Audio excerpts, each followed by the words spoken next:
Well, all the sizzle and the showtime of a primetime game at Tuscaloosa. Welcome to ESPN College Football Primetime, presented by Subway. In this presentation to the SEC on ESPN, the LSU Tigers visiting the number 2 ranked Alabama Crimson Tide. And welcome inside Bryant-Denny Stadium. Chris Fowler, Kirk Herbstreit, Holly Rowe will join us. We got the last 2 national champions, but while LSU has staggered some, Alabama sustains. They are 4 touchdown favorites, not the normal backdrop for this. Nick Saban always preaches against making it personal. And he won't make it personal, but his players just might after what happened 2 years ago. Yeah, 2 years ago, LSU beats him with Joe Burrow. They go on to win the national championship, talk some trash afterwards. The players from Alabama have talked about that as motivation. Coach's going to kind of walk that back. He just wants execution. If you're LSU, what do you have to lose? I mean, they have so many players injured. We'll talk about that. Throw havoc to the wind. Take some chances on offense. Take some chances on defense. If they can get off to a fast start, get themselves to believe they can compete, you never know. The worst thing that could happen is if it goes sideways early, you just wonder if they have much ability to fight back. And Orgeron knows that. I mean, the lame duck staff, he promised to tell his team to punch Alabama in the mouth, to come out fighting. He said when Alabama punches back, Ed, he said, be ready for the pain. The pain will come, and embrace it. He can give a pep talk. He hopes he's brought enough guys on the plane who want to fight for 4 quarters against Alabama. Great to see these uniforms together on the field. Kickoff from Tuscaloosa coming up.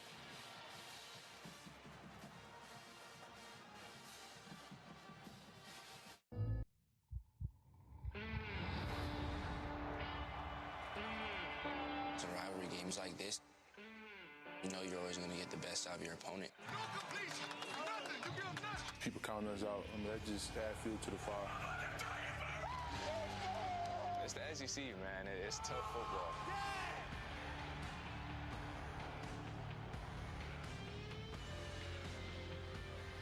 Tide have dominated this series, winning 9 of the last 10, the exception being the last one here at Bryant-Denny. You're watching a presentation of the SEC on ESPN. Last road trip for Ed Orgeron at LSU, and he's with Holly Rowe. Coach Orgeron, the last time you were here on this field, you were en route to a national championship. It's different circumstances, but what has to be the same from your team tonight? Hey, it's LSU, Alabama. They're a very good football team, but we want to win this game. We came here to win. You've got a lot of guys out injured, but what was it you said to the kids in the locker room that they have to do out here? Hey, stay together. Next man up. A lot of guys have a wonderful opportunity tonight. We're going to play hard tonight. Thank you, Coach. Go Tigers. One final go Tigers.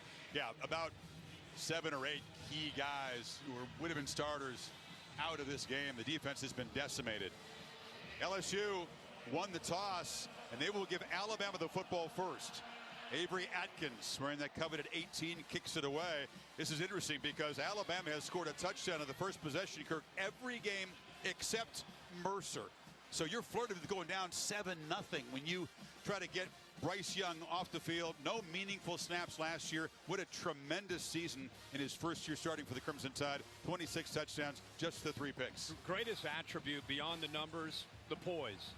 How he plays through adversity, through the great moments. His teammates feed off of his cerebral approach, makes great decisions. LSU has got to mix up their looks and try to make it tough for him when it comes to reading coverage tonight. Can they get a stop, which no one has been able to do against this Tide defense in the first series? Young on the move, and it's dropped. Amran Latsu, the tight end, had it in his hands. Bill O'Brien calling the plays, and they have come out in a terrific rhythm. This guy's been sharp from the first snap just about every game. And watch his facial expression. It's not going to change the entire game. No matter what happens, that's the look that you get from Bryce Young. I sat down with him in the spring this past year, first time I had a chance to really meet him after the incredible year that Mac Jones had. And I walked out of that room like, guy was like a 3-year starter with his maturity. Robinson into a clogged middle. Bill O'Brien has coached, what, maybe 4 dozen quarterbacks, echoing what you're saying it's almost beyond belief how calm and mature and how prepared he is at his age. Yeah, and one thing right now about LSU, I know it's the first series, but that drop by Latu gets them now where they're 3rd down and long. There's a look at Bill O'Brien right there. See what kind of pressure they try to dial up here with Durante Jones, the defensive coordinator, if they're just showing it and they drop. Number 1 offense for 3rd down conversions in the country at 58%. 3rd down defense has been a problem for the Tigers this year, atypically. They're showing pressure. Damone Clark comes, and he hits Young on the throw, but it's out incomplete, and John Mechie, his top target, out near midfield. He stood in there and delivered, Kurt. Yeah, he found the matchup that he wanted with Mechie against Pig Cage, who's not played a lot of football. He had him on the slot and the inside, and that was why he kind of stepped up. He helped the back, Brian Robinson, with protection because of the blitz, and then he found the matchup he wanted. On the edge, gets the ball to Jamison Williams, a transfer from Ohio State who's just been electric. He's been the deep threat, turns a short throw into an 11-yard gain. You go back to this look, even with inside leverage. See how he's inside. Watch the route by Mechie, get him to move just slightly to the outside, and he got the ball off just in time. He allowed the receiver, Mechie, to get that little stem at the top of the route, and then he released the ball and gets hit as he throws it for that first down. 21 yards on that third down play. They pop it to Jamison, and Williams is going to show the speed to get around the edge. Wasn't much there, and he made it about an 8.5-yard gain. Here's the Chick-fil-A impact play. He's electrifying. Got to start with Brian Robinson, what he can do, but of course Jamison Williams will get a field there. Mechie on the outside. We're going to see a lot of them with one-on-one opportunities. Damone Clark, what a great leader in the inside in their front seven. And then on the outside, they are depleted in the secondary. Dwight McLaughlin has got to be able to hold up along with the rest of that secondary tonight. There's a lot of guys that are talented, just haven't played a lot of football. Young delivers, but it's batted down at the line of scrimmage.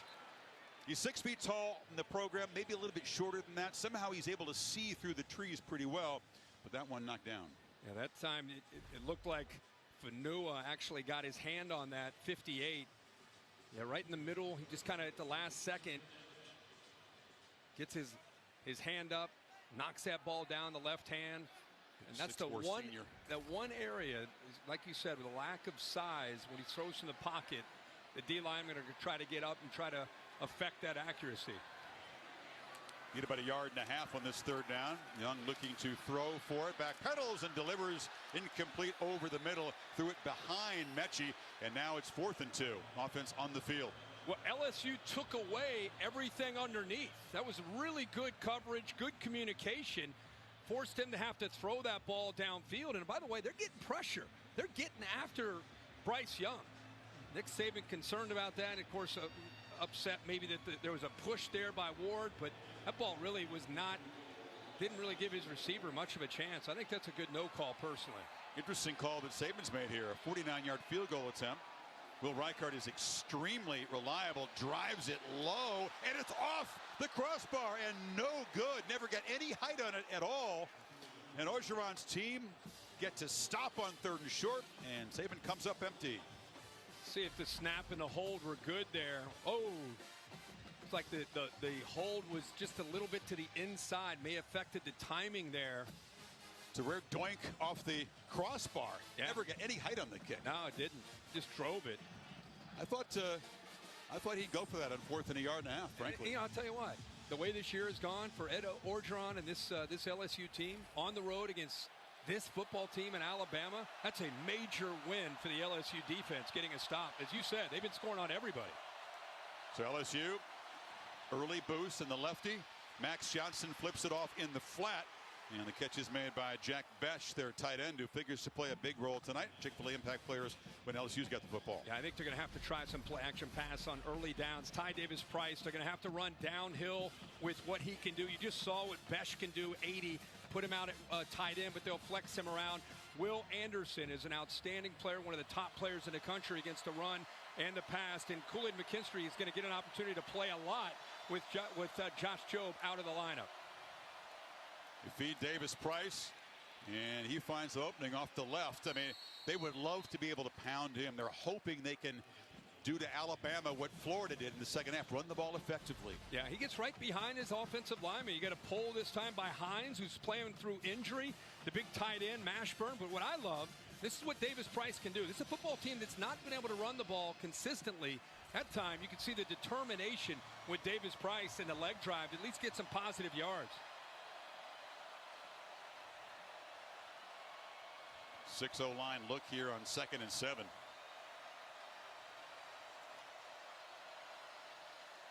flag. I believe they may have moved. Looks like illegal motion. Johnson just throws the ball away. I think Palmer, who was going in motion, he started to cut upfield before the ball was snapped.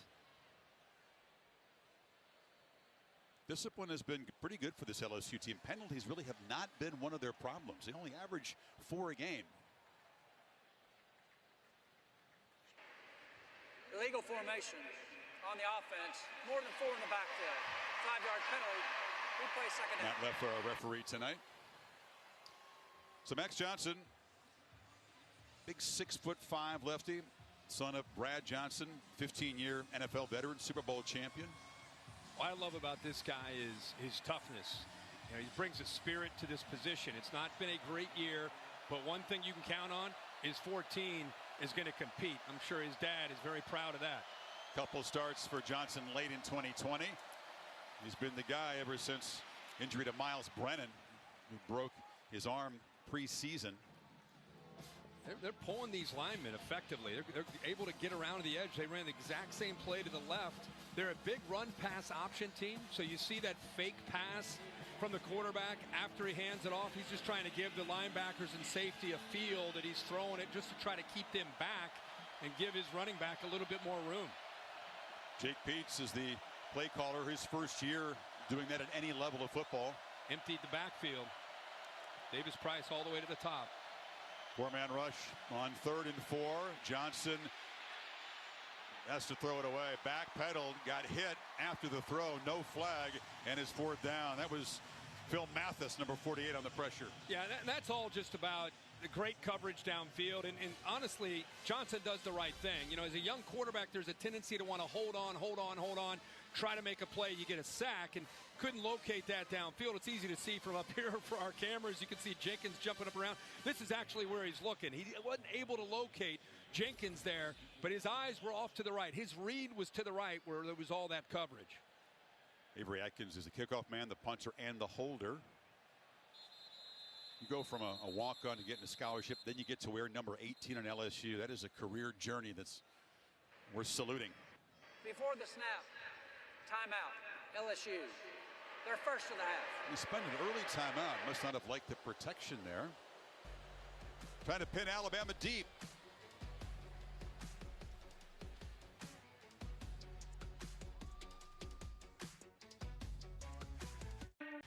Under 1,000 strong inside Bryant Denny. It's the AT&T 5G Skycam, AT&T 5G Skycast, streaming on ESPN3 and the app. Cold snap, they call it. It's going to be down in the 40s in the second half here, Kurt. Love it, yeah. You love it. Slade Bolden standing at the 10 to receive Avery Atkins' punt. And it's a fake and a jump pass, and they've got it. Complete. Mashburn, the tight end. Coach O with the trickery at midfield. LSU set up at the 25. You said nothing. Hey, throw havoc to the wind. Take some chances. He's right here, one of the upbacks. Kind of shows that he's blocking and releases. Alabama, this is after the timeout, and punt safe. They should be anticipating this. The only thing they were anticipating was the run. They completely lost sight of Mashburn, and there's Coach O taking chances. Why not? Roll the dice, especially early in this game. Get your guys to believe. So an early stop, the missed field goal, now that fake. And the Tigers threatening to score first here. Play action, Johnson under pressure, lofts into the end zone, and there's a flag. And that's a defensive hold. Malik Neighbors, the true freshman, was the receiver. 2 tied defenders there. Looks like the flag is going to be on Helms. To me, it looked like Malachi Moore, and I mean, he grabbed onto his jersey. When it looked like Neighbors had a chance to go right by him, watch, he's about to go by him. He grabs onto his jersey. On the defense, number 13, 10-yard penalty, first down. You're talking to Bill Amanier. You can put your hands on the receiver. You can even grab a little bit when you impede progress like that. Yeah, that's it. That's a good call. So they go fake punt. They follow it up with a holding call on the defense. Now they're in the red zone. You know, if you want to pull off an upset, you want to hang around in a game, you get into the red zone on the road, can't settle for field goals. Now, you got to try to attack and try to get the ball into the end zone. Red zone, of course, has been tough against this Alabama defense. Barely 50% touchdown percentage. Davis Price muscles ahead off the right side. They're still trying to push the pile. Picks up 2. You know, this has been an interesting defense this year for Nick Saban. The whistle, they're calling him down. You know, it's been frustrating, to be honest with you. He and Pete Golding, the defensive coordinator, there's been moments they have a series 2 or 3 where it looks like Alabama defense been dominant, and then they've had so many busts. They've had so many moments where they've miscommunicated. It's been very frustrating this year for this coaching staff. And a handoff up the middle and running hard. Knocked down at the 9-yard line. Davis Price makes it 3rd and short. Yeah, he calls them lapses and letdowns. They'll be playing for a stretch and then inexplicably fail to communicate. Yeah, you're just not used to seeing that, you know, from an Alabama defense. I'll tell you what, man, Jack Mashburn, 82, he came to play tonight. 3rd and 2, and they loft it out. Thomas walks in the end zone. Brian Thomas Jr., the true freshman, gives LSU an early lead as they make good on that fake punt. Remember, we talked about miscommunication, right? Miscommunication. Watch in the middle here. Henry To'o. Watch him on the inside here. What he does as far as a lack of communication. They're 2 guys on 1 receiver. That's why this opens up. Malachi Moore, both follow the inside receiver. Nobody's out in the flat, and it's a touchdown for LSU. Cade York's 110th consecutive PAT. Here's what got it started. They were ready for the fake punt run, but Atkins says, oh, gotcha. Little jump pass, and Mashburn, as you said, a big role on that drive. Yeah, he's hitting people. He catches the fake punt. A miscue by Alabama's defense, poor communication, and the LSU Tigers, this is exactly how they needed this game to start. 2 of the great offenses group you've ever seen in the long history of this sport. Back-to-back years, national champions, LSU and Alabama these last couple of years. Difference is Alabama has reloaded. You lose 6 first-round draft picks. Incredible. Maybe the roster's down a little bit in terms of raw talent. Ed Orgeron lost a bunch of draft picks off that. Look at the message. I hear him say they didn't come to play. You know, questioning the desire and the attitude of Alabama maybe here early in the game. LSU came to play here. And Atkins with a low kick. And on the bounce, taken by Williams. And he's got blazing speed, but is knocked down short of the 30. To Matt Berry for an update. Hey guys, good evening. Rocket Mortgage Studio update. Final sequence of Cincinnati and Tulsa. 4th and goal. Steven Anderson reaches the ball over, but fumbles it. They took multiple views, multiple angles. The call stood as a fumble. Cincinnati recovers, and they live to play undefeated football for another day. 28-20, the final from Cincy. They win, but the committee is certainly watching. Oh, yeah. Great show this morning on game day. The students did a phenomenal job. The football team didn't look like a top 4 team, frankly. Robinson, durable, steady, powerful back, falls forward. Keep an eye on the left leg of number 71 here, the center, Darian Dalcourt. Yeah, he plants Kirk.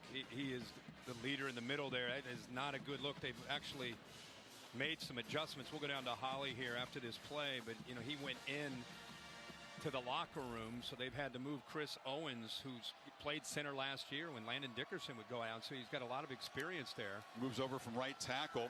Play action. Young is chased. He's so good on the move. This is just a throwaway, but shows you why he's been hard to sack. He'd give it up 18 sacks. He'd be a much bigger number if he didn't have the escapability. But this injury is big because of how it affects the communication in this offensive line. You know, all of a sudden, Damian George, a young tackle who has a lot of upside, but he hadn't played a lot. He's just a young guy. He's at right tackle. And you lose your right tackle who's now at center. So it kind of a domino effect with one injury. And this is an offensive line that has had some issues in pass pro coming into tonight. Best pass rusher for LSU, Mason Smith, is out with an injury tonight. One of the many injured Bayou Bengals. On 3rd and 6, Young lofts it. Catch made, but Mechie kind of retreated after making the catch. And he does not have first down yardage.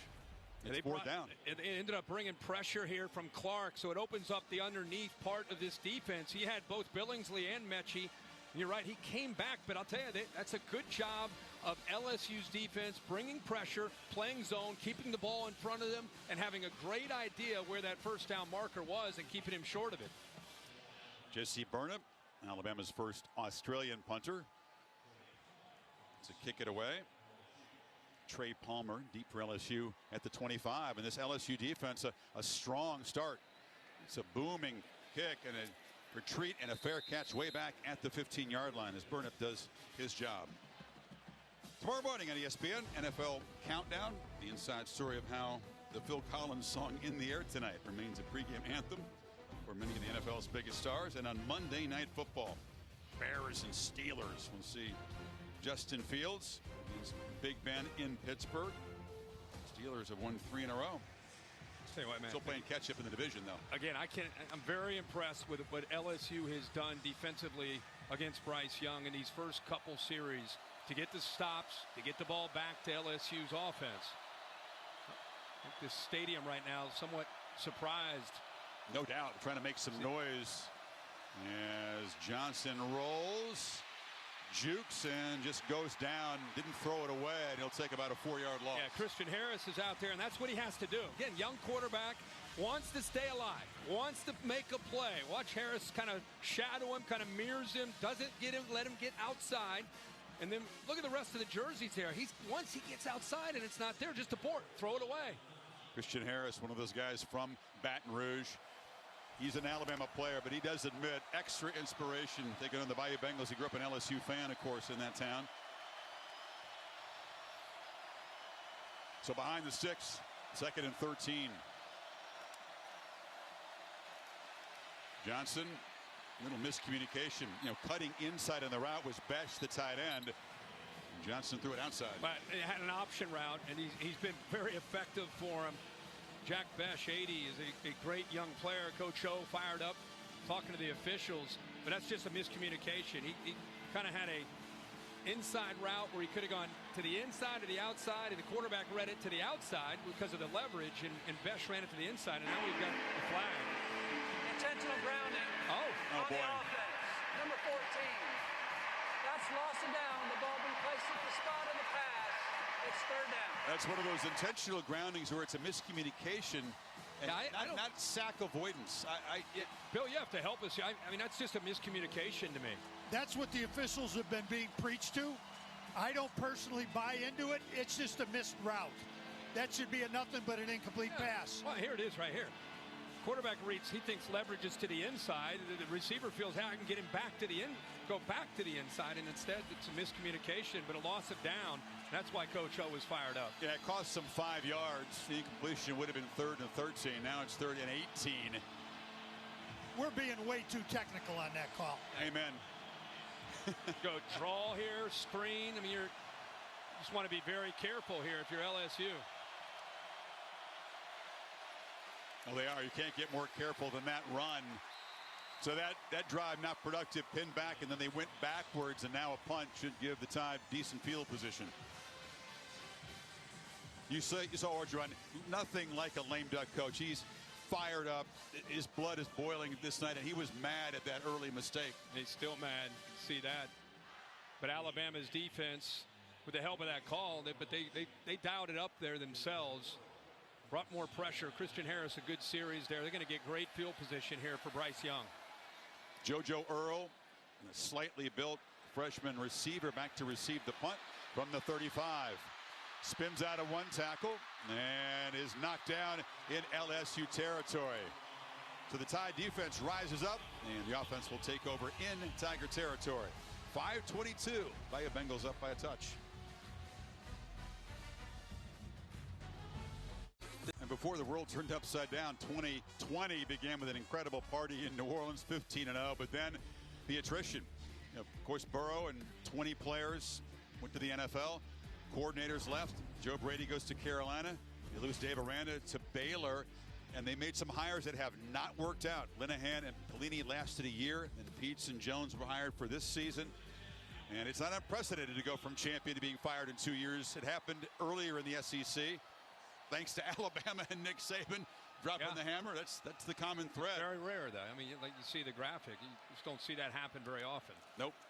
Really can only happen in this conference. They have not been able to get Robinson going, and that's because Damone Clark came to play tonight too. Yeah, he is a guy that is going to impress you with his spirit. Watch his instincts and vision to be able to work through that traffic, get into the backfield. This is what LSU wants to do. They want to get into the backfield, create negative plays. 2nd and 11.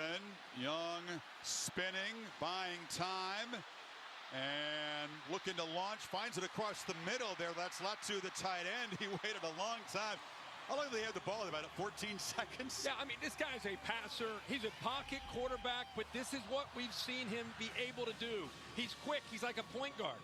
He's not fast. He's quick. He's tough to bring down. What I love is he always has his vision downfield and eventually finds Latu there on the backside. Great play there individually by 9. And a 15-yard gain. The LSU defense had to be winded running around chasing him. It's demoralizing, too. I mean, because they did everything right. And then his, oh boy, another Alabama player, that's Cam Latu, just made that play. But yeah, it could be very demoralizing. You're playing well defensively, and then that happens to a defense. Latu came here as a linebacker. You don't often see Saban switch a guy from defense to offense, but he's become a really effective tight end. Cordell Williams spelling Robinson in the backfield on 2nd and 9.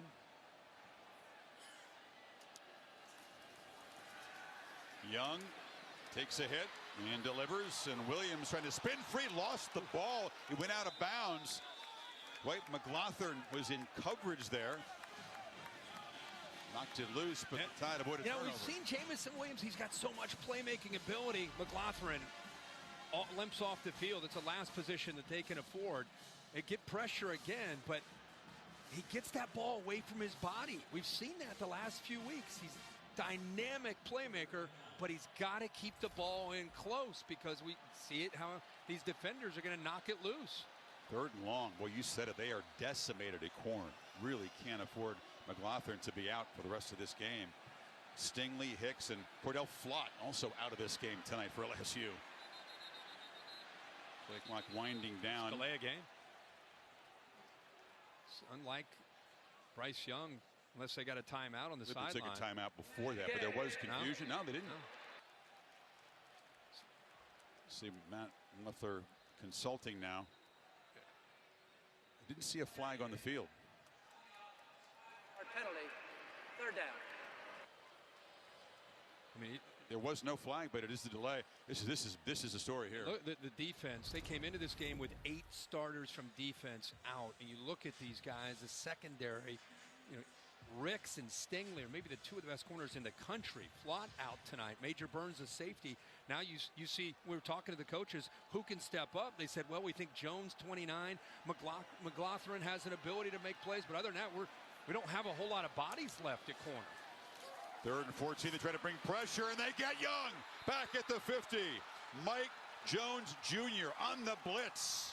Well, from Clemson, they said that he was going to get more opportunities to make plays tonight, and they bring both the linebackers, but eventually it's Mike Jones, who's a nickel back, who's wanted to go to LSU to figure out how to be a better middle linebacker, more of an opportunity to do that.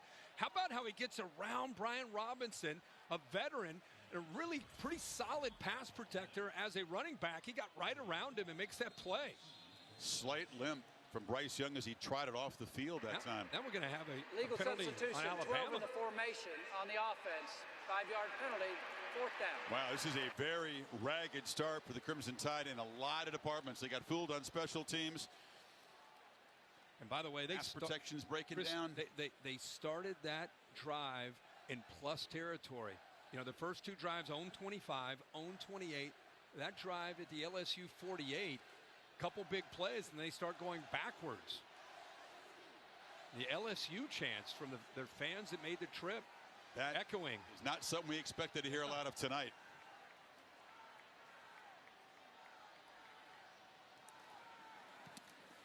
Burnip.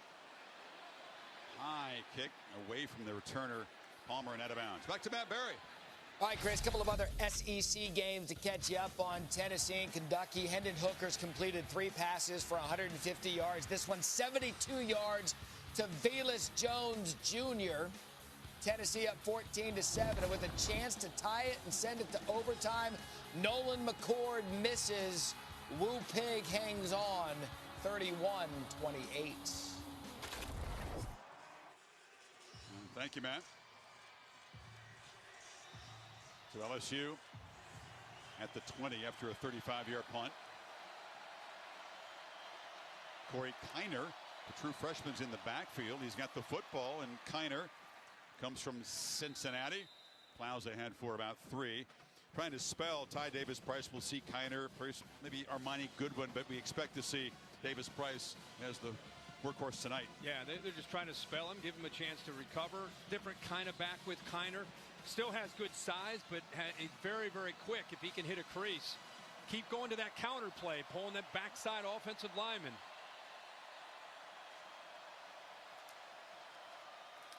Kiner again into a wall and slammed down hard by Will Anderson, the emotional leader, the jack linebacker for Alabama. Yeah, this time they do a much better job of being able to see how they're getting penetration. You've talked about 31, Anderson. You know, for a guy that's known as a pass rusher, he has heavy hands and is probably the best at being able to put a 300-pound lineman backwards into the backfield. And that time they said enough of that counter play. They penetrate and make it a good stop. He's had a monster year, the alpha really of this Alabama defense as a sophomore. It's Josh Williams, the back on 3rd and 7. Here comes the pressure. Johnson stands, takes a hit, and delivers incomplete. Threw it into coverage. Tried to get the ball in a tight space there to Kirkland.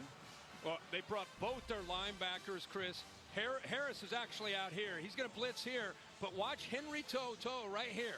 He eventually gets the pressure. Somehow, Max Johnson at 6'5" is able to get rid of that football before he gets hit. Tide get off the field quickly, 3 and out. And Atkins to punt it away. Earl makes a fair catch this night. Didn't make a fair catch. Thought he did. First coverage man was blocked, and he is hit immediately. No yards on the return. The Modelo fighting spirit moment today. Well, I got to go back to the fake punt. I mean, a gutsy call by LSU. Jack Mashburn slides out. A little jump shot there from the punter, and a first down would lead eventually to the touchdown. Some confusion by Alabama. A couple defenders on one guy. Leaves it easy for Thomas to slide out into the flat, and Coach O said, we still got a little magic left. Still got a little magic. You talked about the departure of Dalcourt Owens sliding from tackle to center, how that could really be an issue. The offensive line play has been a little sketchy so far. Haven't been able to create creases for Robinson, and they've broken down in pass protection. It's something to continue to watch, the right side, that line. Pressure again. Young hit as he gets the ball out. It's just over the head of Williams, who was streaking down the field. Jay Ward was in the neighborhood. Well, this is what I'm talking about with communication. Watch the pressure here. Remember, the right tackle, right guard, they're working new. It's new for them now. So a little bit of communication, and there was a good job of disguising the blitz there late by LSU. And I love the fact that LSU and Durante Jones are starting to dial up the pressure to challenge the right side of that offensive line with Damian George now in there at right tackle. Alabama hasn't started a game on offense like this all season long. Final seconds of the first quarter, and trying to find Williams streaking down the field, but he was bracketed, well covered. Darren Evans, the corner that time, 3rd and 10. And nothing against Darren Evans, but this is a guy that if everybody were healthy, he wouldn't be playing a lot of football. If everybody's here, he's from Nicholls State. You know, he transferred over, and he's out there on an island against Jamison Williams, who's been making everybody in the SEC look bad. So let's watch 24, and you know, you have Ray Jones, who played high school quarterback, still learning how to be a corner on the other side at 29. LSU defense trying to create another 3 and out here. 4-man rush. Young has some time, escapes, makes a head fake. He is so smooth on the run. Maybe not electric fast, but boy, he makes guys miss. That was pretty. And what made that even more impressive is the fact that they're in zone. Everybody on 3rd and long has their eyes on number 9. He can't bring him down. I mean, it's got Kyler Murray kind of feel to it in the open field, making people miss side to side. But the Tide are down by 7 after a quarter in Tuscaloosa. Back after these messages. Pretty shocking quarter here in Tuscaloosa. ESPN College Football Primetime presented by Subway. This presentation of the SEC on ESPN. Alabama held scoreless in the first quarter. Kirk, for the first time since they were sleepwalking against Chattanooga back in that 16 season when they eventually made it to the championship game. 31 game streak since then. Almost doesn't even count a Chattanooga game. No. Like you said, sleepwalking. This is serious. Movement. This offense is out Right of guard. sync. The protection hasn't been there. Young hasn't been very sharp yet. 6 for 12. False start on the offense. Number 70, 5-yard penalty. First down. Neil Ekiyor to Holly Rowe. Well, guys, you can see this offensive line is not working well right now. Their center is out likely for the rest of the game. Darian Dalcourt with a lower leg injury for Alabama. But the good news for LSU, their corner, McLaughlin, is likely to return to this game. He just came out of the injury tent where they've retaped an ankle. He can return. Thanks, Sally. That's good news. Not in the field at the moment as Dalcourt walks back out behind the Alabama bench. Limping.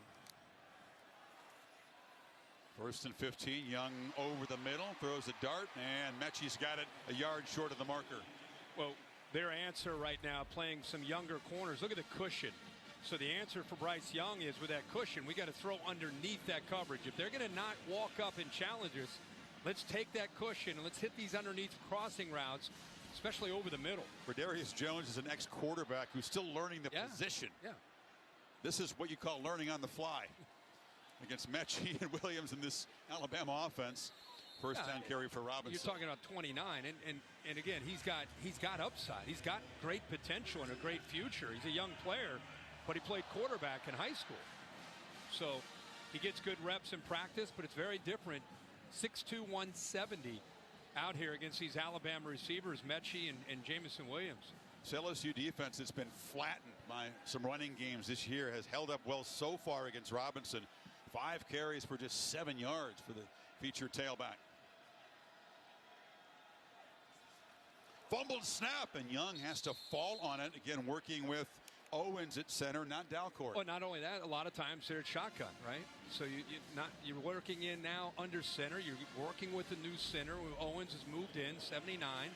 The rhythm for people at home, the rhythm and even the feel when you get under center from one center to the next is different. So when you're in practice, you do CQ, center quarterback exchange, early before practice. You try to work with both centers that might eventually play in a game, but still it feels different. Now they're back in the gun. Play action throw. Again, a huge cushion. Williams makes the catch. It is knocked down at the 39 by Jones. Yeah, that's what Durante Jones is doing. He's pressuring, he's blitzing backers, but he's not walking up and necessarily challenging the way LSU traditionally would do.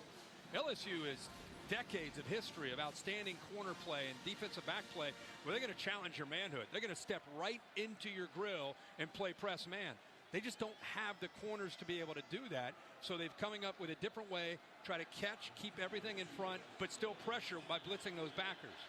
Slade Bolden, the receiver, in a direct snap position, and he keeps it. LSU was ready for the wrinkle. Damone Clark throws him down. Another big stop on 3rd and short. Damone Clark anticipating this. He sees 18 right away. And by seeing that, he now knows he's got to be able to take care of Robinson there, get off of Robinson, and make the play on the receiver. What a play. Big time play by 18. Can't do it better than that. Oh, that's textbook. But Saban's offense still on the field. Now it's 4th down and 2. 3 receivers stacked to the left.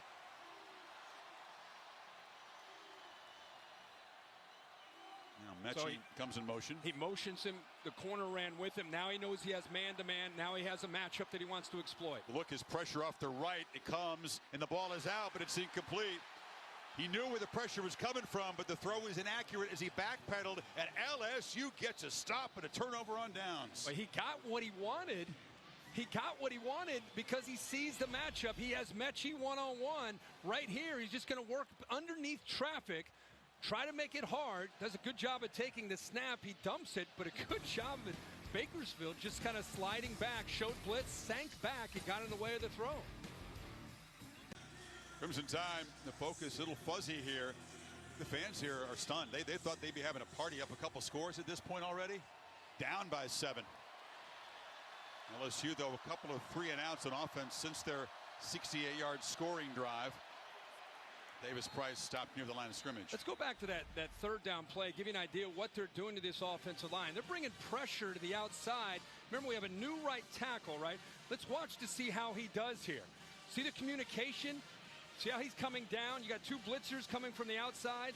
It's obviously a concern, and a good job again by Durante Jones, the defensive coordinator, coming up with wrinkles to confuse this offensive line, and they are hitting Bryce Young almost on every throw. I think it's affecting his rhythm. It's great. 1 sack, but they pressured him 7 or 8 other times. Davis Price bursts up the middle and runs over a man. Stopped a yard short of the marker here. He's a guy that is capable of toting the rock, 20, 25 or more times a game. Yeah, running hard. Offensive line. What a collision that time by Hines, 57. They play with tempo on 3rd and 1, and they move the 6 into Alabama territory. They're hitting people. I mean, Alabama's got to crank this up. This is not a game where you can just decide, okay, hey, let's get this thing going. You're still playing that uniform. You're still playing a team that doesn't. There's not necessarily a shortage of talent. This season has gone sideways on them, but you talk to any coach in the SEC, there is still talent on this roster, and it has a sense of pride about themselves that they're playing with tonight. Johnson retreats and throws it away. What did Saban say? When LSU has played well, they played really, really well.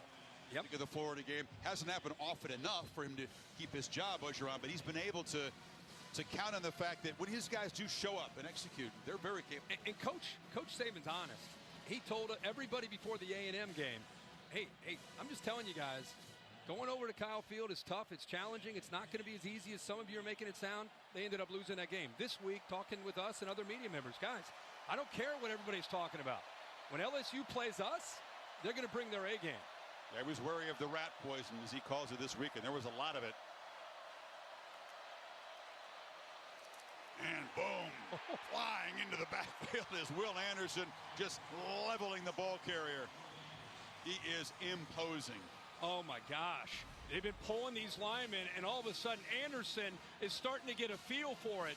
Watch how he just races into the backfield. His responsibility on that play is completely to take out Davis Price, which is exactly what he did. And sometimes, Chris, a hit like that can ignite some fire within a defense. In the tradition of Anthony Jennings and Courtney Upshaw, Tim Williams, that jack position has been one of the feature positions in the sport. On 3rd and 14, it's a 3-man rush. They get the ball out quickly to Thomas, and he's going to fight hard, but he'll be brought down way short of the marker. That series is Alabama defense right there, and especially the last 2 plays. That play, if Alabama comes back and ends up winning this game, that play by Will Anderson, there's certain ways to lead in college football. You can be a rah-rah guy, an emotional guy, or you can be a guy that leads by example in the way you play the game. Will Anderson right there could have turned this game around by making that play in the backfield. His defense definitely responded on that next 3rd down. Will Anderson, by the way, as impressive when you talk to him as he is on the field. Yeah. And the punt off the foot of Atkins, out of bounds. Let's see where they'll spot it. And the Tide will try to get the offense going from the 23-yard line. Penn State, Michigan State, Louisiana State, where he won a championship, took the Bayou Bengals to the promised land, took his talents to South Beach. That bothered him a little bit when he came back to coach Alabama to 6 more national championships. The folks in Baton Rouge, blood boiling. Greatest to ever do it. College football coach, there's been so many good ones, but to me, he's the greatest. No doubt. And he just keeps going. Right now, he's got his hands full, though, right? 7-0, 8:58 to go in the 2nd quarter. He does, and he said he did expect a battle from LSU. I think he expected his team to show up more focused on offense. This has been extremely atypical. Sidearm throw on 1st down. Mechie makes the catch, takes the easy 6 or 7 yards. Good recognition that time. His eyes were right on the corner. Had the ball in the stomach of the running back and felt that blitz from the boundary corner, immediately aborted and got rid of it. Now throws it back to this side. Mechie makes the catch. Shoestring tackle to prevent a big game by Fanua there, but it's a first down. And now you can get a little bit of rhythm going. See what Bill O'Brien, offense that's been slowed tonight. You pick up a first down. Sometimes you kind of get your foot on the gas. Electing not to kind of create a little up-tempo, try to get LSU more on their heels, at least not yet. It's Williams in motion, and Roydell Williams makes the cut, turns upfield, and got 7 on first down. Cam Lewis stopped him. And when a defense is getting upfield and they want to get vertical, they want to penetrate and get in the backfield, one of the ways you can make them pay for that is having a back that has good vision. Run that outside zone, that's kind of stretch play, and then let them get out of position and then try to find a crease and get upfield in a hurry. And that time you saw Williams do that. A good feel there. Different kind of back when 23's back there compared to the bigger Brian Robinson. Williams has some quickness, averaging almost 6 yards a carry. Sophomore from here, state of Alabama. Young pitches far side. Mechie again. He's been active already. 6 catches for John Mechie III. Another first down. Nice job of clearing things out. You could actually, Bryce Young worked from his left, came all the way back to eventually find Mechie. Mechie, it's good to see him healthy. You know, he's had some back issues. You can see McLaughlin is back. He's had some back issues, a hip that's been bothering him. Last couple of weeks, he's been trending in a much better direction. I wonder if McLaughlin is healthy. He's been battling injuries coming in, showing a lot of toughness. Holly reported that he was good enough to come back in there. But, boy, if your ankle, your foot, if that area of your body isn't right, you need to explode off that to cover these guys. He dropped way back, gave a ton of cushion. Yeah, they have. Tonight they're going to have to do that, especially against Jamison Williams, who's as good of a vertical threat as you see in the sport right now. And you're going to have to respect that and back off no matter what side he's on. Right now he's opposite of Darren Evans. Evans kind of walking up. You see a corner tonight walk up, usually they're going to have some help. 2-by-2 look. Young patiently scans back and flips it to Williams in the flat. They didn't account for the running back, and he just stumbled kind of on his own. Will go down inside the 25-yard line. Big gain. Yeah, he came off of the play fake and just worked out to the left flat. Left flat, nobody picks him up. He'll fake here and then just kind of work his way out to the flat. Watch the backer kind of get involved in the pass rush. Eventually he gets pressure, but nobody picks up Williams. It sneaks out of the backfield, and a really good job there. Bryce Young looks downfield, eventually checks it down to a back who can make a defense pay for it with the catch, yards after the catch. Closest Tiger was like 20 yards away. Yeah. Got the football, 24-yard gain. Yeah, Damone Clark, if he could have been able to see that, he ended up waiting, and then he brought pressure, but no eyes at all on Williams out of the backfield. It's the first real explosive play for this Tide offense tonight as they move into scoring position for the first time. Yardage chains have been repaired. Good to go on that far side. Matter of time till Bryce Young tries to look for Jamison Williams if he's left one-on-one. Right now he's down at the bottom. He doesn't have a safety yet. It's behind to help with Evans. Young was looking that direction. Williams is covered, now scans all the way to the right and makes a beautiful throw just off the fingertips of Mechie. You can see the arm talent that time. Yeah, left hash all the way to the right sideline to Mechie. And these corners are eventually going to get tested. If they don't have safeties to help them, I thought it might go to Jamison Williams, and instead it's Mechie who kind of deked McLaughlin that time, and eventually he just said, I'm just kind of taking this play off. Then he goes down the right sideline. He had him beat. The progressive pylon cam got wiped out. Takes a hit. That was off his hands twice and off the helmet, but I think Mechie will believe he should have caught that one. Robinson lowers the shoulder. A flag comes out on that run. Looks like it'll be on the Tide. Offense number 81. 10-yard penalty. Replay, second down. Thanks a lot to the tight end. So he's had a drop and now a holding penalty. Yeah, he did. He held a young freshman, Greg Penn. Anytime you get to the edge like that, you wonder, was there a hold? 81, watch him grab onto 30, gets a hold of that jersey, pulls him back in away from the ball carrier. That's 5 penalties already tonight on the Crimson Tide card. Sets them back 2nd and 20 now. Ball at the 34-yard line.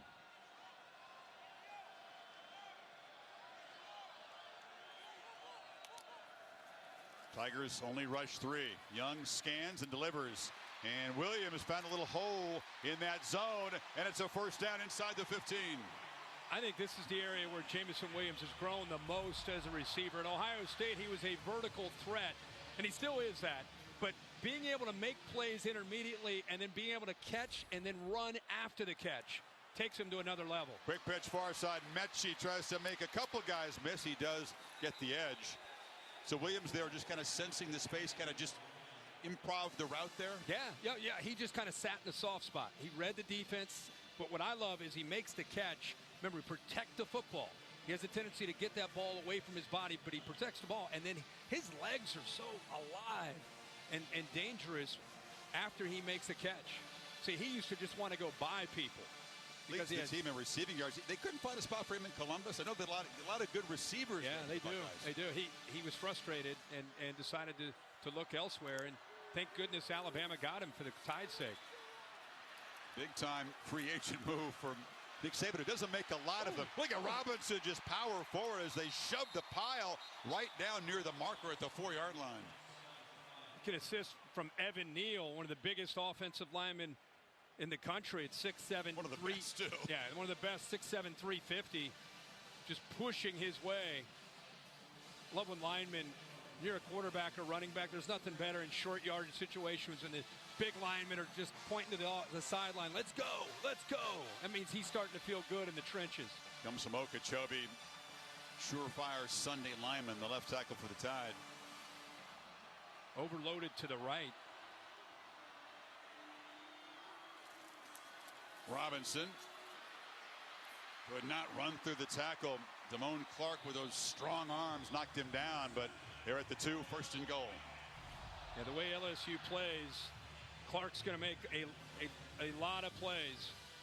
Everybody occupies the offensive line and frees him up. You can see good hard running though by Brian Robinson.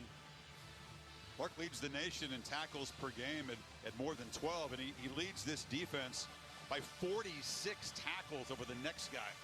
So chances are 18 might make a few tackles. At 20 against Ole Miss, they lost the game, didn't play well as a defense, but it showed his heart. When you're out there, 20 tackles. Yeah. Play clock is winding down. Big jumbo package for the Tide. They snap it at 1. Robinson makes a cut and just bulldozes ahead. And the Tide finally on the scoreboard. 2:52 before halftime.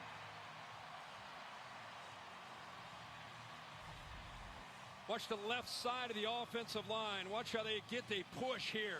We just talked about Evan Neal, 73. Could you run behind that, Chris? Look at 73. This is called moving a player.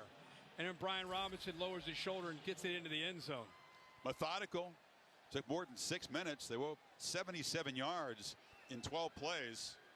Chewed up a lot of the second quarter to tie this game. Didn't expect the Tide to take almost 28 minutes to get on the board. We are dead even here in Tuscaloosa as Robinson powers in and cap off an impressive drive.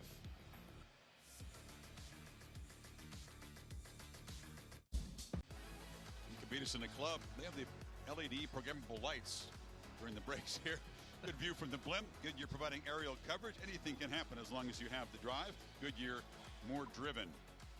Coming up at halftime, you can hear the performance of the $1 Million Band on the SEC Network Plus, streaming on the ESPN app. Oh, the Tide fans finally a little relief here. I mean, the fact that it's 7-7 near halftime. This is one of those scores when you're out and about tonight. You hear LSU 7, Alabama 7. You're like, what? What's going on? Check in on that. What's going on? LSU 2:52 to work with before halftime.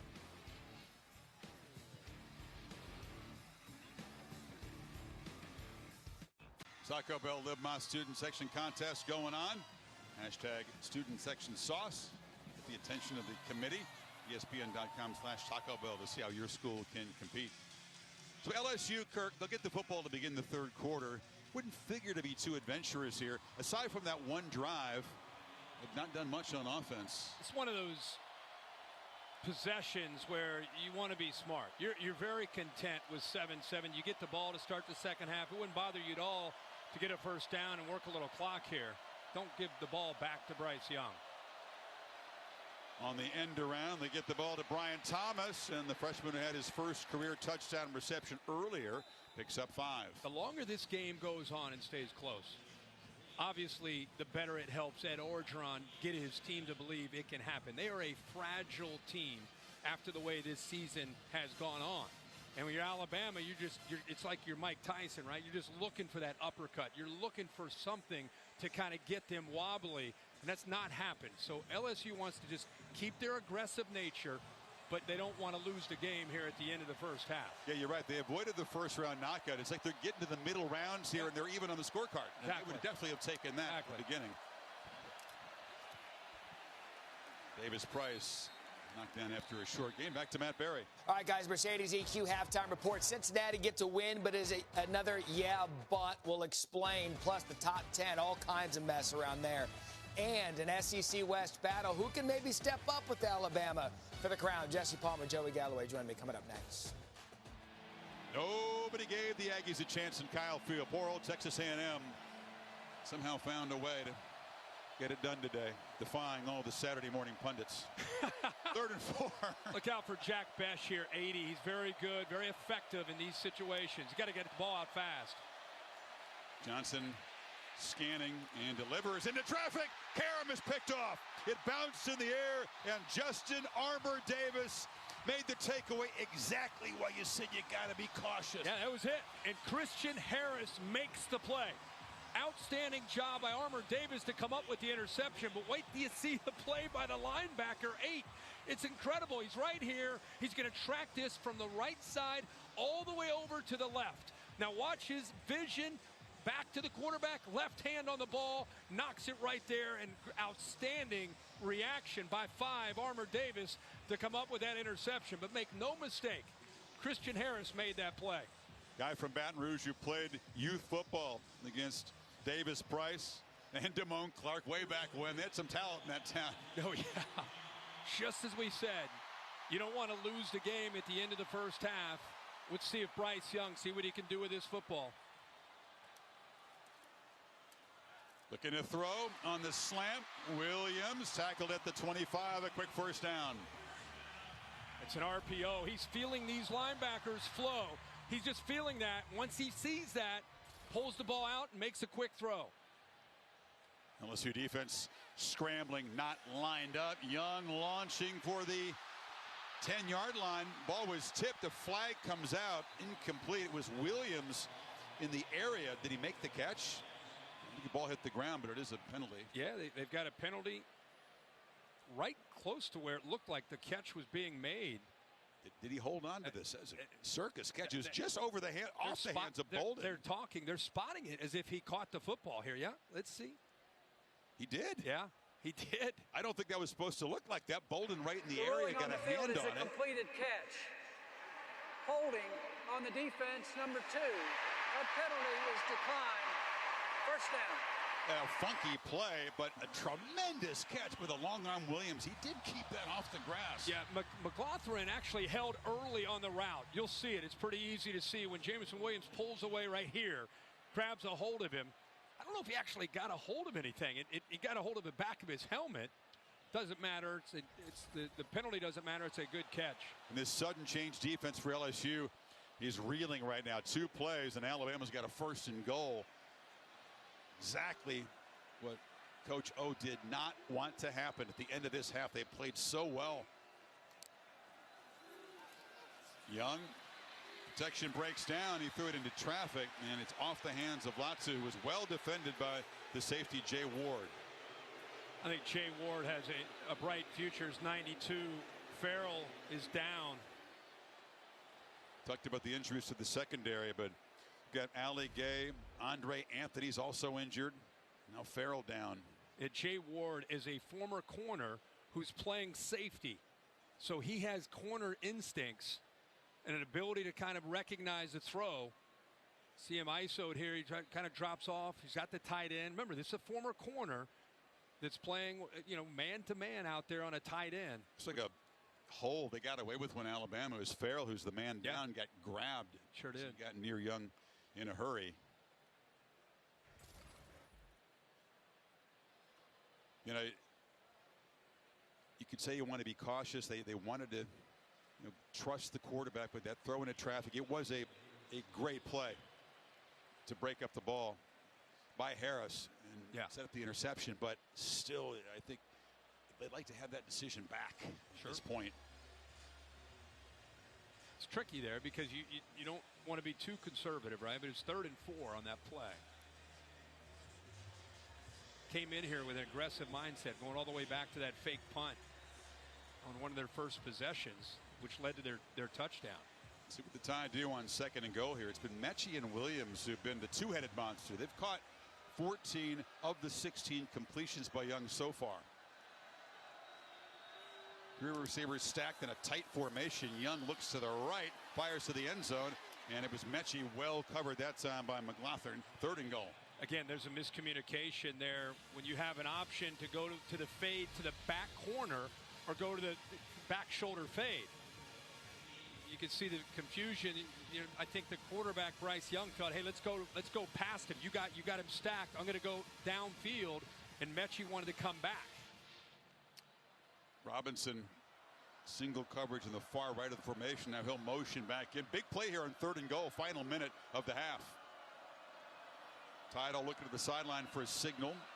Play clock at 5. Got to hurry. Here comes the pressure. Young rolls away from it and throws a touchdown strike to Mechie. And the Tide take the lead for the first time. Bryce Young has settled into this game, and John Mechie's been his main weapon.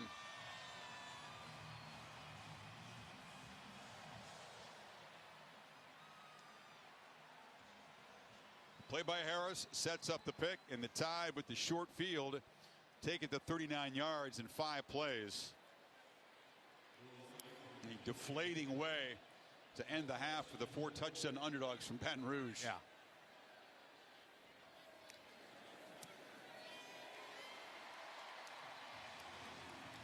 So you got Mechie matched up one-on-one with McLaughlin here. He's going to work across the field. The cushion doesn't help at all. Gives him a chance to separate all the way across the field. Look at Bryce Young again, handles that snap from the new center well. Then he's just baiting that defense towards him, and then there's the separation and the accuracy on the run from Bryce Young. Goes back to that decision on 3rd and 4. Took a chance. Accurate throw, but Christian Harris in great coverage makes a play on the ball, and Armour Davis comes up with that interception. And then that ball off Bolden's hands. William makes the catch to set up the touchdown, and Young now with 27 touchdown passes on the season. Just the 3 picks.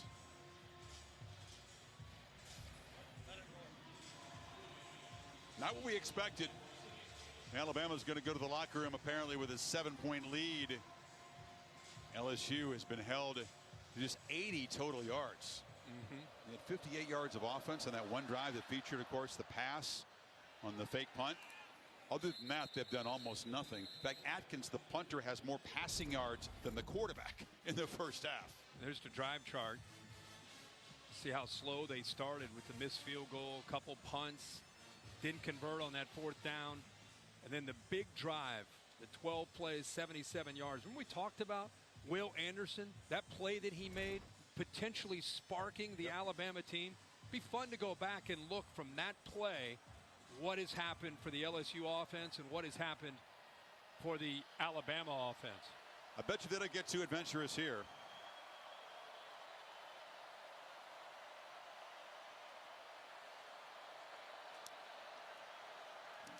Johnson is hammered, and that's that man Anderson. Hit him in the face. Johnson's head spinning right now. Well, that's the guy you turn to. He's elite. He's one of the best in the country. Thibodeau does get a lot of attention in Oregon, but Will Anderson is as good as you're going to find. Coming into tonight, had 9 sacks on the year, 17 tackles for a loss. Nice stunt. They lose him in the middle of that offensive line, and he gets free. Georgia recruits really well, but it's hard to believe this dude grew up in Hampton, Georgia, and wasn't offered by the Bulldogs until very late. Alabama offered him. Then the Dogs came calling and said, no, Mom wasn't having it. Alabama believed in her son early, and that's why he came to Tuscaloosa.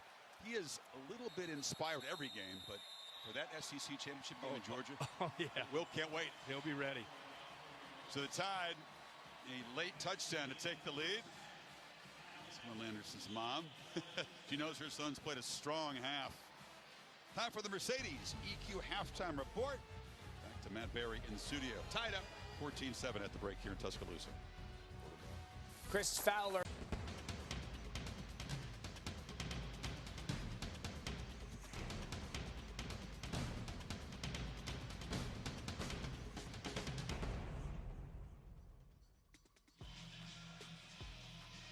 Arbiter of Sorrow by Metallica, cranking at concert level here, Kirk. Welcome back to ESPN College Football Primetime, presented by Subway. This presentation of the SEC on ESPN. Not the old-time Crimson Tide games. I tell you what, this is not what we expected tonight. Alabama begins the second half up by 7, but LSU fighting. One moment of inspiration in the first half, that fake punt that launched their drive. We talked at the beginning of this game, LSU, a big underdog. What could they do? Throw caution to the wind, take some chances, which they did early, built the lead, and then, it felt like Alabama was able to regain the momentum. We'll see how this second half starts. Yeah, the late interception cashed in for the touchdown, and now LSU will have to fight from behind, try to get this offense going. Max Johnson trotting out. He was just 3 of 7 for 22 yards. PlayStation bringing the halftime stats here. I mean, you can see the rushing for both teams. Look at the total yards. I mean, it's been dominant, especially the last couple of drives by Alabama. You see the turnover that they were able to force at the end of the half, and Bryce Young and company able to turn that into their touchdown. Davis Price has to earn 38 yards the hard way and 11 carries. They test the middle here, and it is thoroughly clogged up. Will Anderson joined there on the hit by Mathis. A nice play by Mathis in the middle. Just really solid, physical. Watching the trenches right in here. Watch the push that they get. Just kind of when it's called two gap, that's what this defense does. Those defensive linemen, they're just pushing. A lot of strength you're pushing on both sides of those offensive linemen, trying to leverage yourself towards the ball, and that time Mathis did that. Mathis is high energy, man. He brings a lot of emotion. Another Louisiana native in this Alabama defense. Another run. It's Davis Price trying to break free. Almost lost the ball to Oto. Grabbed him. It's 3rd and long. Yeah, I thought that ball almost came out. He was fortunate to. I think he bobbled it, and he was able to bring it back in. They got a 3rd and long, Kirk. They're down. Quarterback has struggled lately. Somebody's got to win one-on-one. Jake Peets is trying to create opportunities where Max Johnson can get some one-on-one chances. Davis Price motioned out. Harris went with him. Now he's back in the backfield. Tide only one defender for the hand on the ground. Here comes the pressure. It's actually picked up, and the ball gets out, and a completion for a first down to Jared Jenkins. They handled it well, that LSU front. Yeah, they bring pressure right here, but watch them pick this up. Max Johnson, to his credit, eyes downfield. We talked about, can you get separation? Good patience in the backfield. Good job of waiting, and then Jenkins comes back to the ball, away from Armour Davis. Good timing, good rhythm there for the first down. He pulled the receiver down on top of him, and Armour Davis is being looked at by the athletic trainers. Holly, what do you have? Well, guys, I was able to catch up with Ed Orgeron, and I said, hey, do you have any more trick plays? I know you want to throw the kitchen sink. He said, we used them all up. That fake punt was all we have. I don't know if I believe him. He said, we do have to move the ball better. We're not doing a good job of that. He does like their defensive energy. He said, I think we've thrown some blitzes that they haven't seen yet this year. We're going to keep blitzing them every chance we get. Yeah, Holly, that's worked out well, actually, the defensive package. And you do have to give credit there.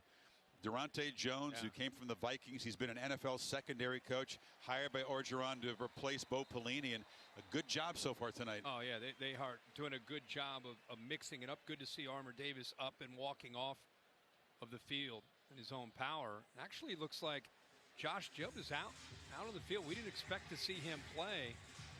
Now, he didn't practice much, didn't practice at all on Thursday. They said they'd be in an emergency use, and I guess they define this as an emergency with Armour Davis off the field for the moment. There he is, starter, but not expected to play. But as you say, with an emergency, he's back in the lineup.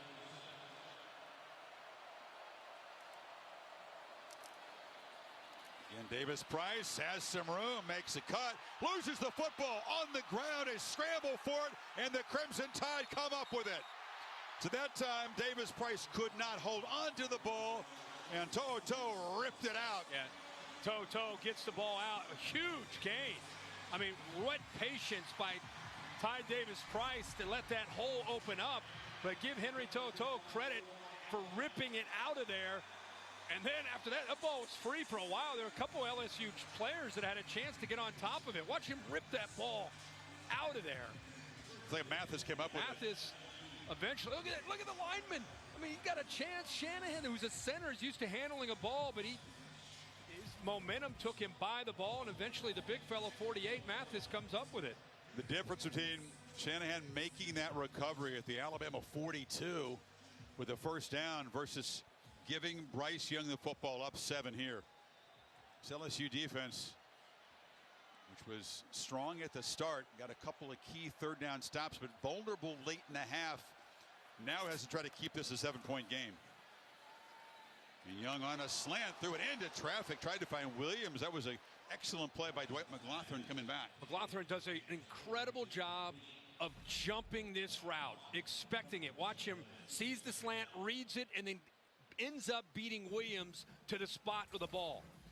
That's just, it gave him a cushion, but because he saw slant, now you want to go back maybe to a slant and go, a sluggo if you're Jamison Williams, because he really jumped that route.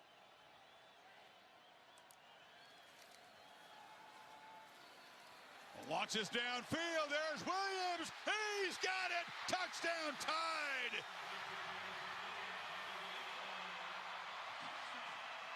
The big play threat of this offense strikes from 58 yards out. You knew it was coming. Yeah, you could sense it coming. Yeah, you really could. They were jumping the underneath routes. So what do? You go by him, put him in the slot to get the matchup against Cam Lewis, who's a safety playing nickel with Flott out of the lineup. It's a mismatch. Doesn't get a hand on him, doesn't slow him down or reroute him. Look at this. You're letting one of the best vertical threats just run by a safety in one-on-one coverage. Got to be a bust there. Cam Lewis can't be left alone like that against Jamison Williams. That's his 10th catch of 20-plus yards. He got a couple of kickoff returns for a touchdown. He has made an enormous impact out of the portal and onto the field here in Tuscaloosa. And suddenly, it is a 20-7 game. Missed the PAT.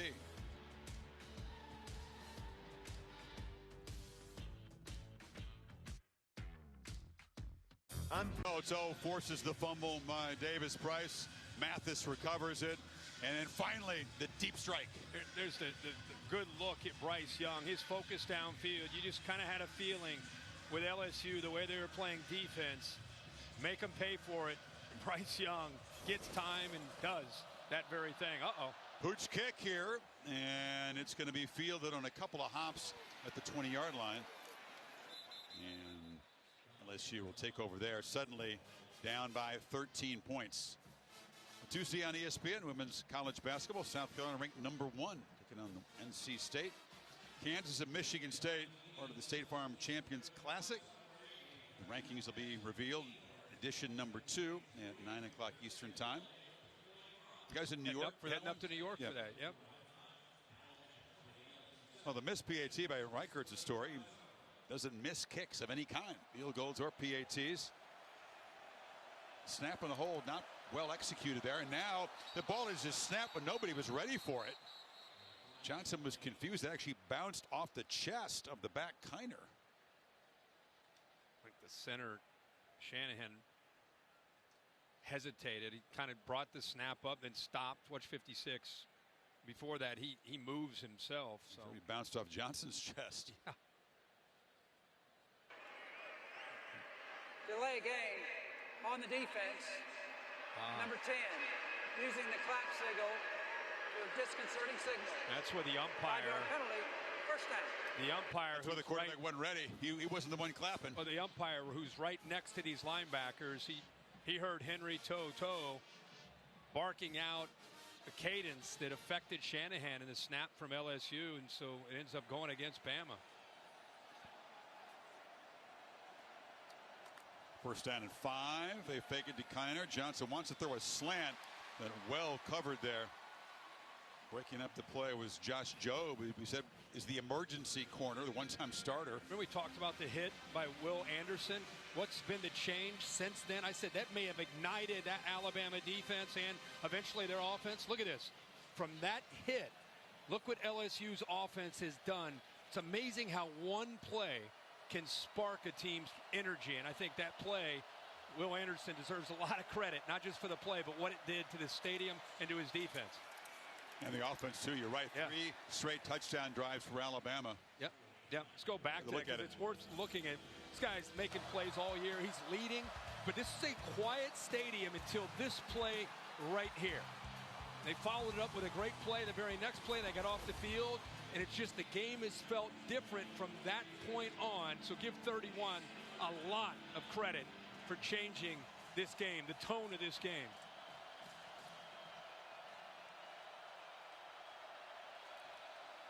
On 3rd and 4, Johnson escapes, tries to make a play with his legs, is slammed hard and knocked down short of the marker there. Dallas Turner joining Toto. Dallas Turner, who's going to be a superstar. He's a true freshman that's been in there and had to play a lot because Drew Sanders has been down. Good job of settling his feet. Quarterback's out there, you're one-on-one. He's not known for his mobility, but he does a good job, and then Henry Toto ends up cleaning it up. You're going to go for it on 4th down here. Might as well, right? Yeah, you don't want to give the ball back to Young again if you can help it. LSU, one of those moments here, trying to stay in this fight.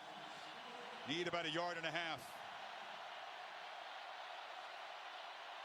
Blitz in the corner down here at the bottom. Get an extra hat in the box against the run. Thomas, the receiver, trying to tell him that. And the play clock, you better hurry. It showed 0. And they didn't get it off. Unless they were trying to draw him off. I don't think that's the reaction that would indicate there was trickery there. That was just a miscommunication. If you're just tuned into this football game, you should have seen the first quarter and a half, or the first quarter or so. I mean, it is such a different vibe. Alabama, remember, we've read the lips one time of Coach O said they didn't come to play tonight. The stadium didn't come to play tonight. They thought it'd be an easy game. Maybe it will end up being that way. But the early part of this game, it was not. And it's flipped completely from that. Playing now. Oh, yeah. Atkins punt. He is taken on the run here. Earl darts forward. He is quick. Covers yardage in a hurry. Gets out across the 45. A 17-yard return. A very slow start for the Tide. Remember, they lost their starting center. Yeah, and because of that, they've had to go to this. The last few routes, this is what we're last few possessions, it's what we've seen. Getting the ball out of the hands of Bryce Young. This is before the half. They were able to come up with a touchdown.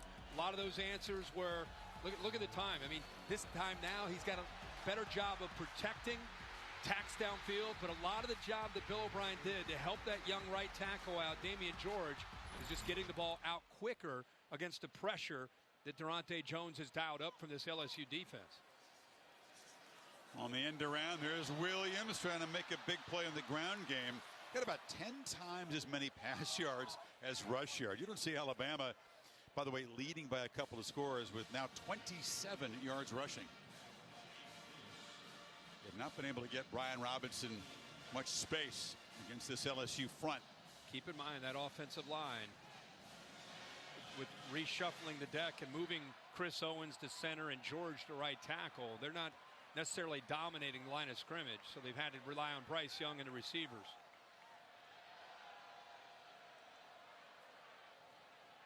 Tigers showing a little pressure here on 2nd and 8. It's a running play and Robinson into traffic. By the way, Kirk, I'm told on the LSU sideline, Quarterback Max Johnson is going into that tent to be checked out after that hit. On that scramble. Just popped out pretty quickly. Good to see. This is a big third down for both teams. There's a lot of momentum right now that's favoring Alabama.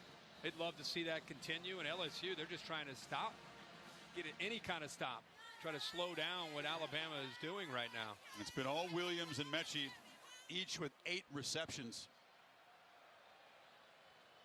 Got Williams isolated at the bottom, one-on-one. Mechie's off to the left with 2 other receivers. It's a one-on-one matchup. Snap it at 2. They get the ball off to the left. That's Mechie, but way too many Tigers in the vicinity. He's tackled right at the line of scrimmage there.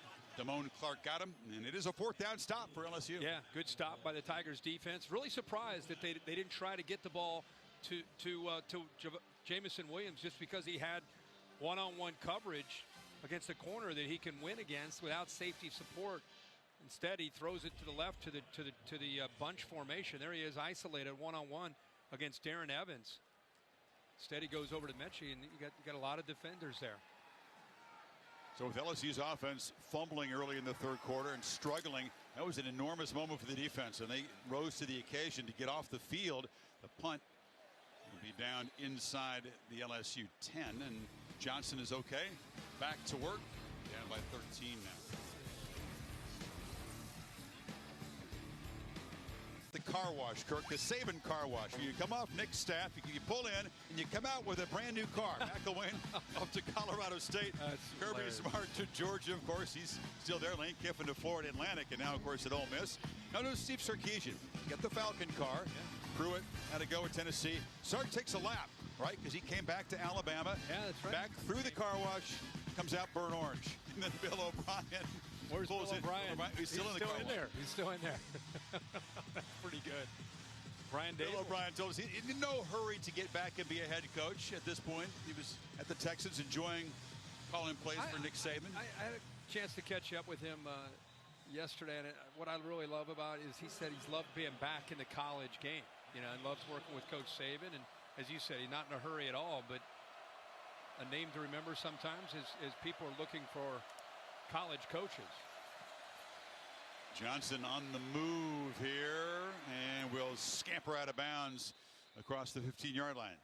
Matt, what do you have for us? And the weather in Seattle is awful, so the ball's been all over the place. But here, Anthony Brown finds Devin Williams for the touchdown. Ducks finally score 6. They're now up 10-9 on Washington. They're late in the 2nd. It was always going to be tricky. That's a bitter rivalry. You throw a little Seattle weather, and the number 4 team up, approaching halftime. Another wacky day of college football. I love it as the stretch drive begins. We're in November now. Flag out on that short run. It's in the holding area. Goodwin knocked down after a short gain. Boy, LSU's offense, the last thing they need is a penalty to make things even tougher. They've been sputtering a bit. Personal foul, hands in the face.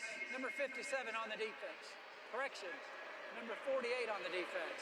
Called Mathis with the penalty. Helmet came off. He took the helmet from off. The infraction. Therefore, he Chasen can't stay in the game.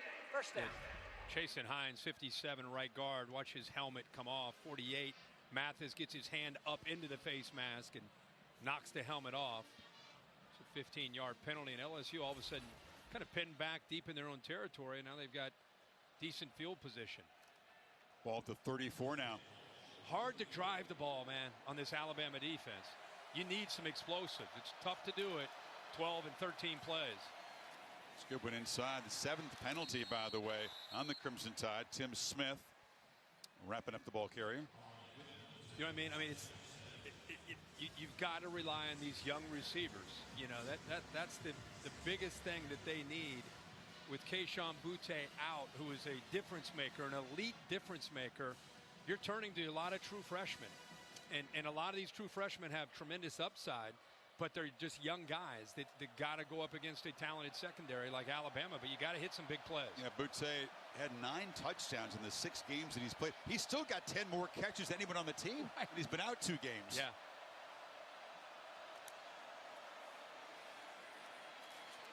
Johnson flips it short. That's Besh, the tight end. And he'll set up third and about 4. Holly? Well, guys, Jalen Armour-Davis of Alabama has been taken to the locker room. They're calling it an upper body extremity, but I can tell you as he took his step outside of that injury tent, he was really wincing and holding his breath. It looks like something to his right side. They pulled the receiver down on top of him when he hit the ground. That's how he got injured. They flip it short, and Goodwin out of the backfield is knocked down. It's going to be 4th down and a yard for Orgeron now at his own 44. Yeah, we saw him go for it. Was going to go for it, and then they had a delay of game, pushed him back. They ended up punting, or he's right back near midfield, saying that they're going to go for it again. Bama trying to get DJ Dale onto the field, and because LSU substituted, Bama has plenty of time. And off on 4th down, and they push the pile and get a crucial first down to keep this drive going.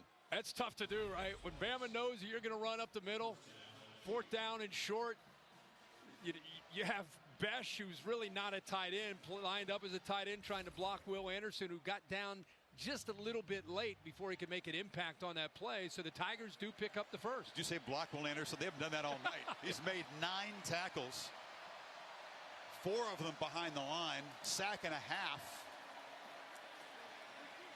Good protection. Here's a downfield shot. Neighbors. The true freshman was well covered, and it's too long for him. Jordan Battle, the star safety, rarely targeted. He's a tough DB to beat. Yeah, Jordan Battle has the ability. Boy, he's hauled over him running downfield. He's grabbing onto his hip. He grabs onto his shoulder. He gets away with some contact there, Bill. I don't know. We had a conversation about this, Bill. He touched him. Was it enough to impede him there? I see him losing a step because of it. Okay. So I'd support a flag there. Yeah, I agree. It happens a lot in the SEC. Johnson on the move here. Scanning and will again take it off. He's made a couple of nice scramble gains here in the 3rd quarter. 6'5", 220 pounds. Has speed, but it doesn't have obviously the quickness what we're seeing on the other side of the Bryce Young. But when he gets going, man, long strides, he can go. Yeah. 3rd and 4 again. Goodwin is knocked down, and again it's going to be 4th and 1. This time with the Bama 46.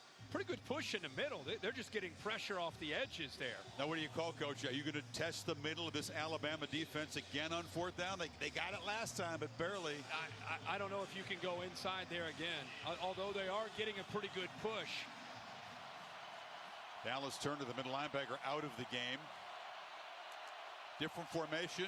Handoff. Davis Price had to dodge a tackler in the backfield and falls forward for the first down. Yeah, he's known for his power. Watch the push in the middle. Good job again. 82 Mashburn doing just enough there. See him come from the right, kind of a wham block. Does a good job of getting in the way and slowing down 31 Will Anderson, who's just dying to knife down and make a play in the backfield. Toto came flying in, but a little bit out of control, trying to make the play. Drive continues. 2 4th down conversions now. Over the middle. Pass complete. Wide open is Trey Palmer. Little stutter step move. The Tide lost him. And LSU set up 1st and goal. Yeah, by motioning, this is how you impact this LSU, or this Alabama defense. You give them at the end of the play, Kirk. I saw that late flag. Give them a lot of different looks. Try to affect the communication, and that's what they did. They messed with the eyes. On the offense, number 13. It's a 10-yard penalty from the end of the run. First down. That's a spot foul. LSU will still be set up in the red zone here. By just using that motion prior to the snap. Watch the motion here. Now watch 13 right here. Malachi Moore. He's affected. He runs downfield. You got 2 defenders, and nobody ends up picking up Trey Palmer. So it's the second time we've seen, this has been an ongoing issue on the back end. They get confused with some pre-snap movement. They had trips into the boundary, affects the eyes, and Max Johnson makes them pay for it. The 34-yard gain before the penalty moves the ball back to the 20. Davis Price wrestled down off the end. That's Chris Braswell spelling Anderson at that position. It's been a heck of a drive. I talked about how hard it is to drive the ball on this defense. They got 12 plays, 70 yards so far. 2 4th down conversions on short yardage. For LSU, you want to have a chance at going home with a W, a shocker. You need 7 here. Popped the ball around to Palmer, who made the big catch earlier, and he has dragged down, and a flag comes out. Looks like Battle got the face mask. They definitely got a hold of that. Jordan Battle just trying to keep the edge to this defense.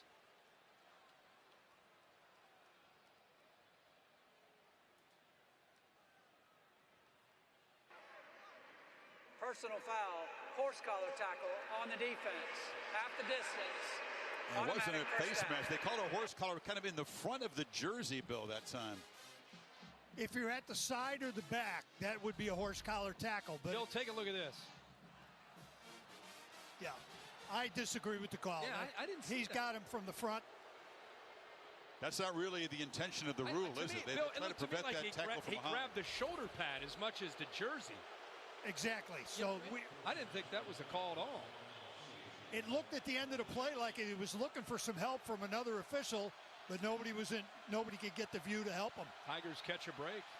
1st and goal, ball just inside the 9. Johnson from the pocket delivers. Catch made. Besh turns, dives, touchdown, LSU. Who says hush to the crowd. Finally, LSU able to find the end zone. A long drought since that opening touchdown.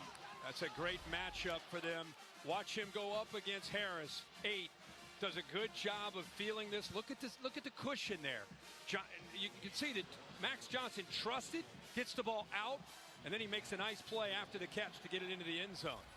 Inside leverage made that route to the outside very easy, and Besh is becoming one of the favorite targets of Max Johnson. He sure is. Among the guys who are on the team, not Boutte. He had the most catches coming in from Lafayette, Louisiana. You saw him in pregame. You kind of like the look of this freshman. I really like the look of him. Really a receiver playing tight end. The progressive pylon cam shows that he extends and gets into the end zone. 14-play, 89-yard drive by this LSU offense. They're back in this thing.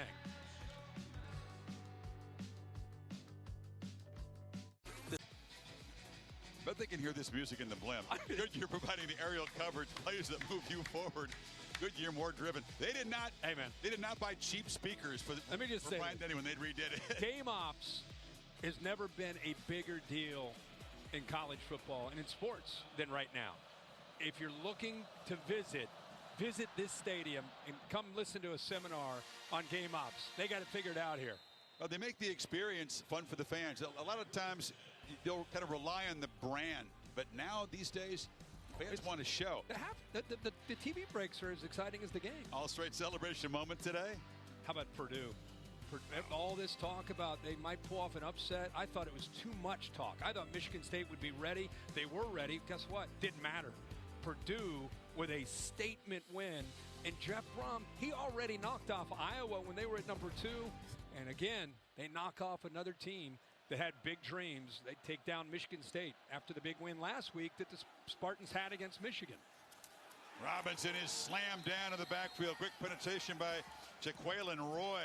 Defensive tackle. They have smothered the Alabama running game tonight. They really have. Winning up front, getting off of blocks. Undefeated teams. We saw a couple more go down today. See at the bottom there, Michigan State and Wake in a shootout against North Carolina. So we have 4 remaining. 3 that everybody's focused on there that are near the top of the rankings. Georgia, of course, at the top. Low top pressure, barreling through to make the sack is Neil Farrell. And this LSU defense suddenly building the momentum after the touchdown. Tide going backwards. Yeah, and look at the offensive line here. You've got a guard that's going to pull around, and you get pressure through the middle. This is a tough ask, right? There's just a miscommunication. Remember, we don't have the starting center. Dalcourt is out of the game. Owens has been moved to center.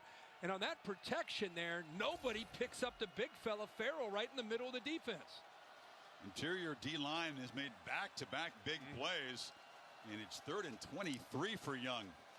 3-man rush. Delivers short to Robinson. And he'll be knocked out at the 19. Wow. So LSU, that grinding drive, now they force a 3 and out. Will get the ball back down 6. final minute, third quarter. Yeah, he don't want to see Coach O there. Everybody get off. We don't want any personal fouls. Let's go. Stay away from it. Jamison Williams is a guy that likes to get active, likes to talk a lot of trash. He's trying to keep his players away from that. They just got a big stop. The big drive you talked about, 3 and out. LSU, Max Johnson going to get the football again in great field position. That miss extra point. It's looming a bit. It is. So you wondered, would LSU, though, when they went down 13, take a couple of uppercuts. Orgeron told him, be ready for the pain, embrace it, respond to it, and they have fought back well. Back to Matt Berry. All right, guys, some other highlights from around the SEC, and quite frankly, this one is stunning in South Carolina. Florida down 23-10 to the Gamecocks. Jabari Ellis gets it loose off Emory Jones. We have a scoop and score at the Barnyard. It's at the half. 30-10, South Carolina over the Gators. Matty Berry, what are you talking about? 4 and 5 with that loss, unless they rally. Oh my gosh.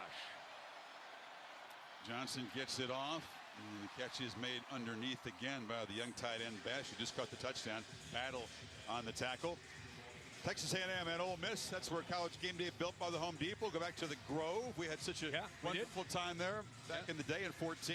And those rankings will change after today with some of these upsets. Who knows where both of those teams will be? We'll find out on Tuesday night, but it'll be fun to bring game day back.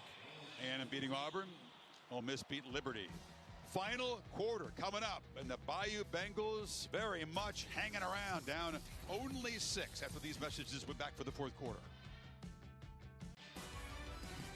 We're watching a presentation of the SEC on ESPN, and set for the fourth quarter. And this one in Tuscaloosa has had a lot more drama than most folks expected. You're just tuning in. LSU converted on a fake punt in the touchdown drive to take the lead. Bryce Young in the offense took a long time to get going, but then they scored 20 unanswered. Back-to-back 3 and outs, though, for the Alabama offense, Kirk, since then. And the Tigers get the football back, down 6. Johnson will take a loss as Dallas Turner drives them out of bounds. Well, this is a great play by the young freshman, 15, Dallas Turner. Watch him come off the block, keep his outside shoulder. He takes on an offensive lineman, gets off of that. See 15 right there, gets off of Hines, keeps that outside shoulder free, keeps the leverage of that defense, and forces the quarterback inside. And nice play. 6'4" long, the #1 recruit at that edge position in the country. St. Thomas Aquinas High School in Fort Lauderdale. 3rd and 13. 3-man rush. Johnson has time to survey. Nobody open. Forced it across the middle, and no chance to make a play. And it's a 3 and out. Yeah, they rush 3. Eventually, they get Harris, who comes free at the end. But this is a good job. Look at the coverage downfield. What are you going to do if you're Johnson? Where are you going to throw the football? Nobody open. Not a receiver like 3 receivers on 8 guys. Yeah, there was nobody. It's 7 guys and 4 of them that were downfield. Just nobody open. So Bama's defense gets the stop, and JoJo Earl to receive the punt of Atkins, and it's a false start. Back up LSU 5 yards. False start. Offense, number 13. 5-yard penalty. 4th down. One of the shocking things about this game so far, and a serious concern for fans here, wondered why this ground game has lacked a big play punch. It's just not necessarily Brian Robinson's style, but you look at the sack yards in that last drive. Alabama's sitting there at 13 rushing yards for this game. It just hasn't been there at all against this LSU front.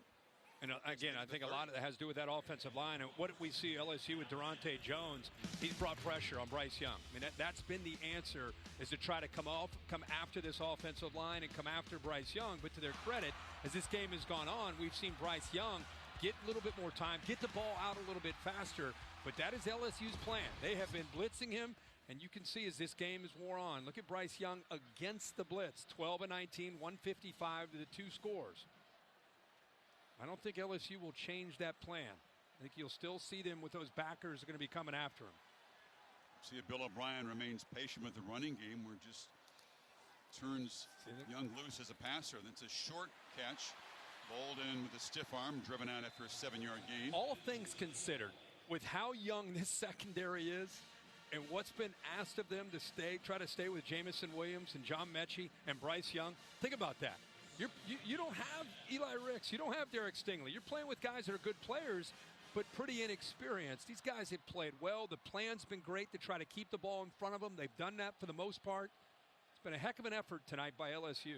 3 best corners are out. Add a lot to that list. Young picks up the fumble, shows composure, throws it across the middle. He got pressure by Farrell. Farrell has been everywhere tonight. Went down with an injury. And they made a good point with us. Having Glenn Logan back in the middle, they've been rotating Logan in there quite a bit. We've seen Roy in there. Logan coming back into the game right now. It's really helped free up 92 Farrell to make more plays. Guy who's been around. There aren't a whole lot of faces around from that 2019 team, and he's one of them. 3rd and 3. Young, pressured, escapes, but he'll be dropped right at the line of scrimmage. And that's Roy getting in there. Another 3 and out for Alabama. Remember I talked about they're blitz. Look at these backers. They're going to blitz. Nope. They give them a different look. Change it up. Make this offensive line have to think. It affects Bryce Young. It affected him because they sat back in zone. Pre-snap was man-to-man blitz. Post-snap, they drop the linebackers. They sit back in zone. They confuse the quarterback, and they affect the rhythm, and they, again, get a stop. Durante Jones continues to make some smart moves, coordinate this LSU defense, and the Tigers are playing hard, and they get the football back again in this 6-point game. Palmer backpedals and makes the fair catch at the 18. 12:36 left in Tuscaloosa. Tigers a chance to take the lead with the score. There's hot. Well, I tell you what, this is a look at some of the key plays if you missed it. Here's the jump pass. Atkins to Mashburn, the tight end. That was would lead to a touchdown for LSU. Jumped on top 7-0. We talked about LSU had to take some chances. They did. That led to the touchdown. Then Bama just kind of settled in. LSU sitting on the underneath routes. They take a shot downfield at Jamison Williams, and it looked like, okay, here goes Alabama. They're going to pull away. But the Tigers start to make a few plays. A 14-play drive, 89 yards, and a touchdown. And now they're within 6 and have the football. LSU was on the ropes. Then that defense is forced back to back to back 3 and outs against the Alabama offense. Johnson on the move. Ooh, dangerous throw. Getting a hand in to break up the play was Malachi Moore. Boy, Malachi Moore settled in. Had a really good position there against Jenkins. Knew he wasn't going downfield. Johnson's been getting to the edge of this defense easy. Throws that ball, and Malachi Moore, with his eyes on the quarterback, steps in front of it. The only thing he didn't do was secure the ball. First down. Penalty for ineligible man downfield as Johnson bought time. One of the linemen went beyond the 3 yards from the line of scrimmage.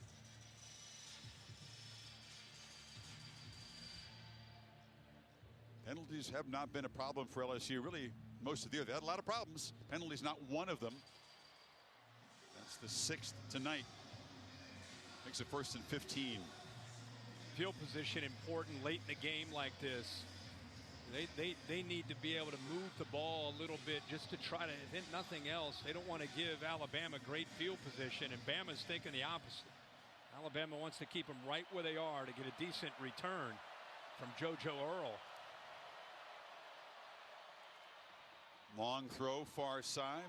Catch made. And Jenkins, nice gain that'll set up 3rd and short. Really nice play after the catch.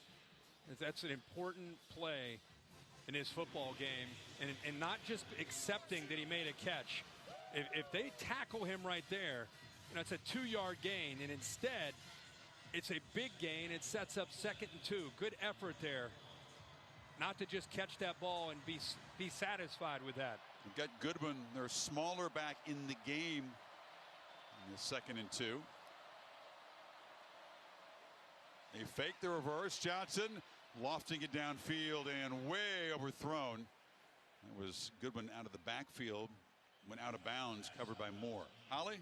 Well, guys, this is such a unique situation for LSU. The coaching staff knows they're out of a job in a couple of weeks.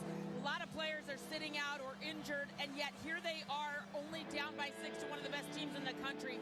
These guys are fighting hard over here. I'm impressed with what I've seen on the sideline. These coaches, even though they're out of a job, they are coaching their you-know-what's off. A lot of pride over here for the Tigers right now, guys. That's a good observation, Holly. You know, I always said to expect this. They need to get 2 on this 3rd down to keep the football. And Davis Price is going to do it.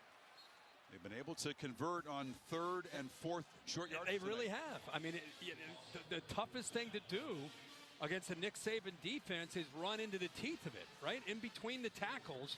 But it just shows you they're getting a good push by Ingram and Shanahan. You can see Coach O. Hines doing a good job at right guard. And Davis Price lowering his pads. Davis Price again picks his way. Again, his career winding down. This is the final road trip for LSU on Orgeron. They finished with 3 home games. He doesn't want to coach again. He's 65. We know that buyout. He never has to work a day in his life. I told him dinner's on you the next, right. Next 10 dinners. Yeah. But this is it, Kirk. This is a chance for a signature shocker on the way out. If his team can come from behind and win here. Yeah, I think he had confidence all week. He said that it was the best week of practice they had. Players know. They know who they're playing. You knew they were going to come in here and fight. You just didn't know would it last 60 minutes. And up to this point, it's been impressive. And the delay, slow developing play. And Christian Harris was there to drag down Davis Price. Now it's 3rd down and long. Remember, they have confused this Alabama secondary a handful of times with motions and different looks to try to create confusion with the safeties, which has been, again, a problem at times this year for Bama. I'm sure Jake Peets is still trying to hold on to a play or two to try to do that again with a bust in the back end. Empty backfield. 4-man rush, lots of time, and a shot to bash the tight end has been a really effective weapon tonight. It's a 1st down. Favorable matchup right here. Watch how he's able to get separation. Soft coverage, a little push, and then there's the separation. Now, again, he's lined up as a tight end. He's really more of an H. They kind of flex him out as a tight end, make him more of a receiver. But he's got such a natural feel as a route runner. And I think Max Johnson's in sync more with 80 than anybody else on this offense. I think you're spot on. 5 catches for Besh. Goodwin's the back. They flip it short, though. Interesting route there.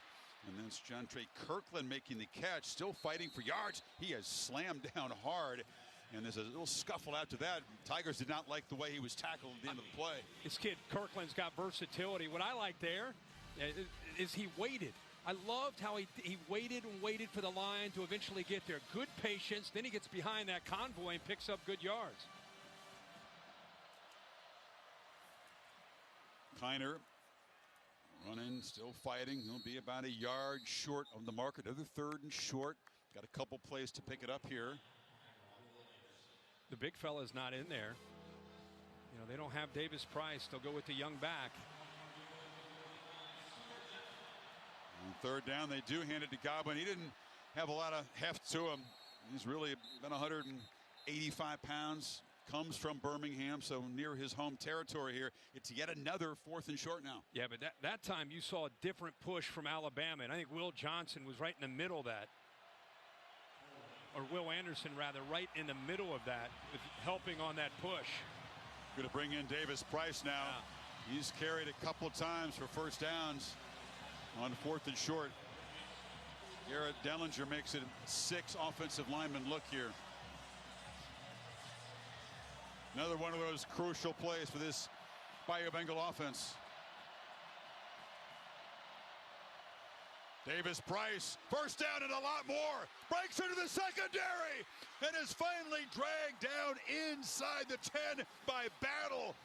LSU threatening to take the lead. Watch this play. Watch how they get the initial spot by Anderson, or by the back here, Davis Price, as he's bouncing to the left. He reads the blocks. Look at 72 and 76 push down, and then the acceleration to be able to get through that hole. He initially looked like he was going to work his way back to the left. He felt the hole open up to the right, saw the grass, used that vision and that speed. Shanahan had a teammate fall on his legs. They'll take a look at him. We'll take a break. Subway has fourth down play. Everything on the line. Remember how miscommunication's been an issue for these guys? Look at this. Look at the confusion with the jet motion. And look how they both get frozen and held on fourth down. Not quite on the same page. 9 and 13 have to step in and make a play on fourth and short. Confused by that formation and that motion. First and goal after the big run. Davis Price, stutter step, and his drag down. Excellent tackle in the open field by Christian Harris. Wouldn't let him go. These linebackers have been active against this run game. See Will Anderson collapsing down. Outstanding play right there by Christian Harris. He's made plays against the pass, also against the run. Shanahan, who was hurt in that fourth down conversion, back in the game at center.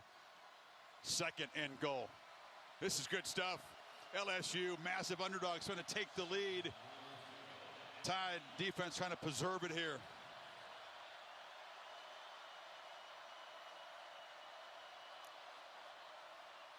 Johnson from the pocket, nobody open, and just has to throw it away. He lofted it to the pylon. Will Anderson was in his face. Third and goal.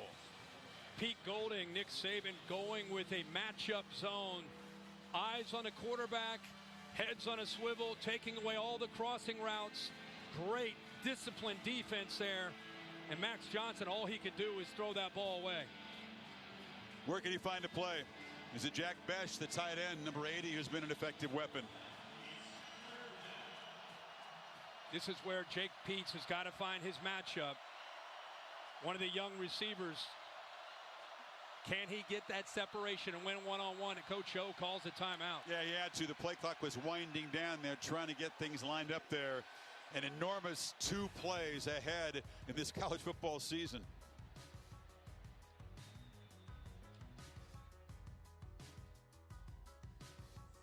Speaking of driven, LSU, 13th play of this drive coming up, Kirk. They've driven it 74 yards. Now a third and goal from the 8. And all this noise.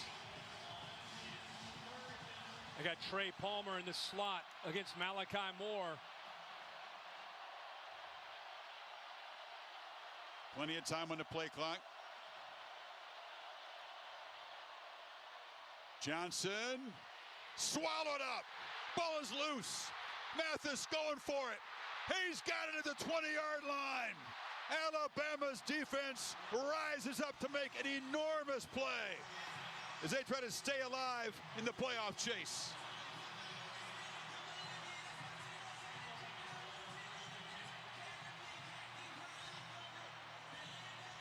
Big time play by one of the veterans of the Alabama defense. Just never gave up on the play. Johnson holding on to that ball too long. Nobody open. He's got to feel that, and as he grows, he will. Interesting for Bill to be able to comment on that.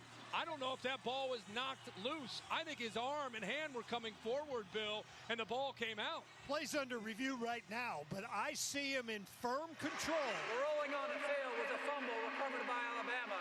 The previous play is under further review. It's a tuck situation, isn't he, Bill? The judgment has to be for the replay crew, Gerald Hodges. Was he trying to tuck the ball away, or was it a pass? I don't see a tuck. I see him still trying to get rid of it.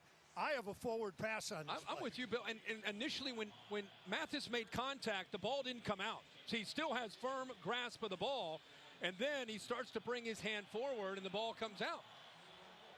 This real-time look at it. The arm is definitely coming forward. Is the intent, though, to tuck that ball back or to throw it? I know the officials aren't told to read minds, Bill, but how do you see this one? You would have this incomplete. You know, tough one from the field to see. You can't see through the back of the quarterback as a referee. But this view here, he's trying to pass the football. This is an incomplete pass.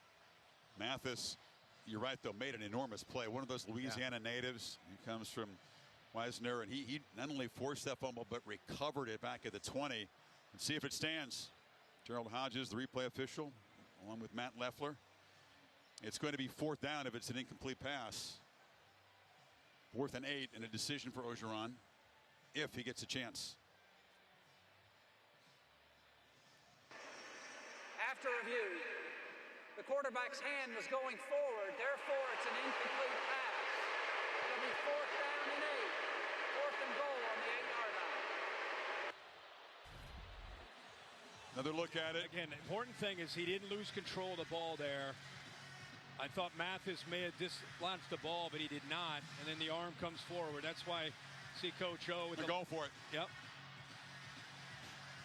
Not a first down, Coach. It's a 4th down, but you're still in play here. And you like the decision? If you don't I do. The way their defense has been playing, I want to circle and show Jack Besh because he wasn't on the field on that last play. He's going to be in the middle. I'll show him to you right here. In the middle. That's Johnson's favorite target.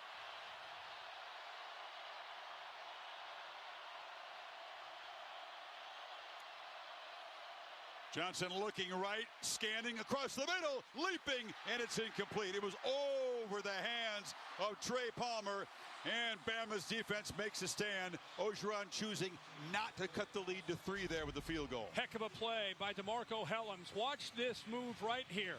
He's looking. His eyes are over here, but eventually he works back over here.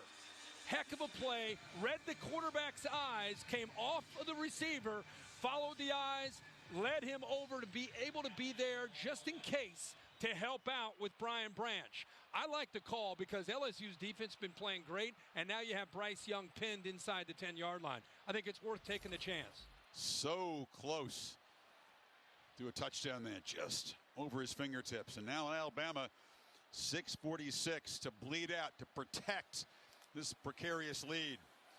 Young with a throw, low. Bolden went down to get it, and they pick up just 3. That mishandled hold on the PAT, the rare, ultra rare miss by Alabama, made that an interesting decision. Oh, the officials talked. They said that that's an incompletion.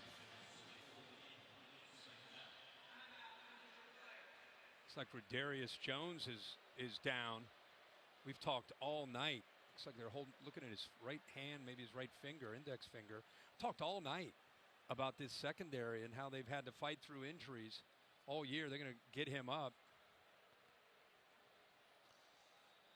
Yeah, a lot of guys kind of gritting their teeth.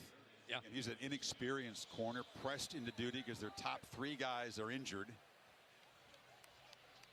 A lot of guys nicked up, inexperienced, asked to step up big, and this LSU team have done that tonight. Yeah. Darren Evans has been out there playing a lot. Jones.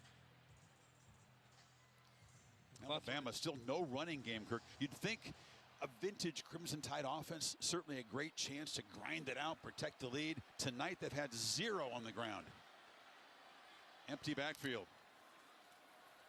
3-man rush.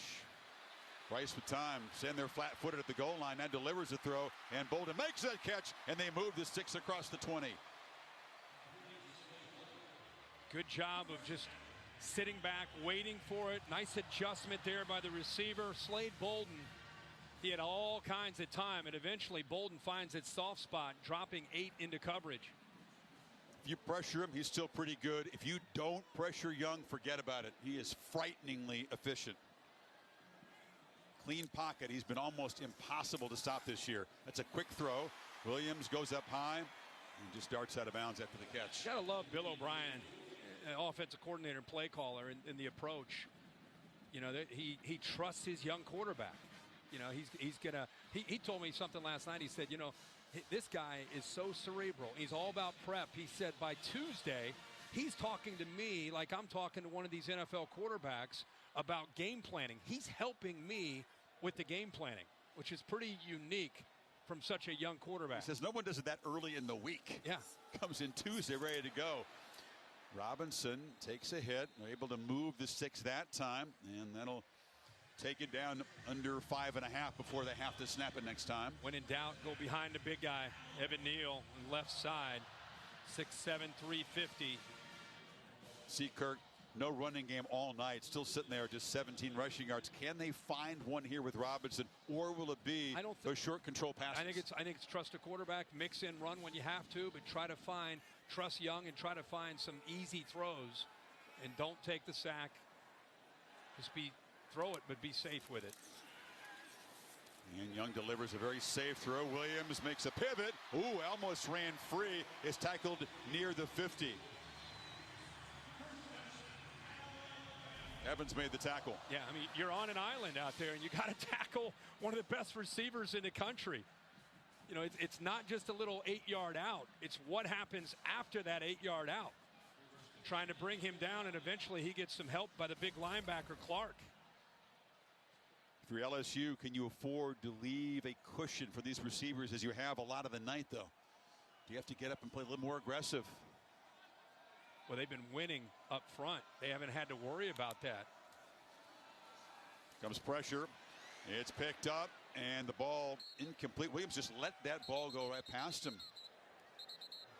There's a flag out. Did he step out of bounds? Yeah, I think he didn't even make an effort to catch the ball because he's about to get hit. But there's a flag right there. It's strange looking. Yeah, he's going to lose yards if he ends up catching that. It would have been about a 4-yard loss. It does stop the clock, which is a factor. The flag came out right where he was. Long consultation. Saban looking for some clarity.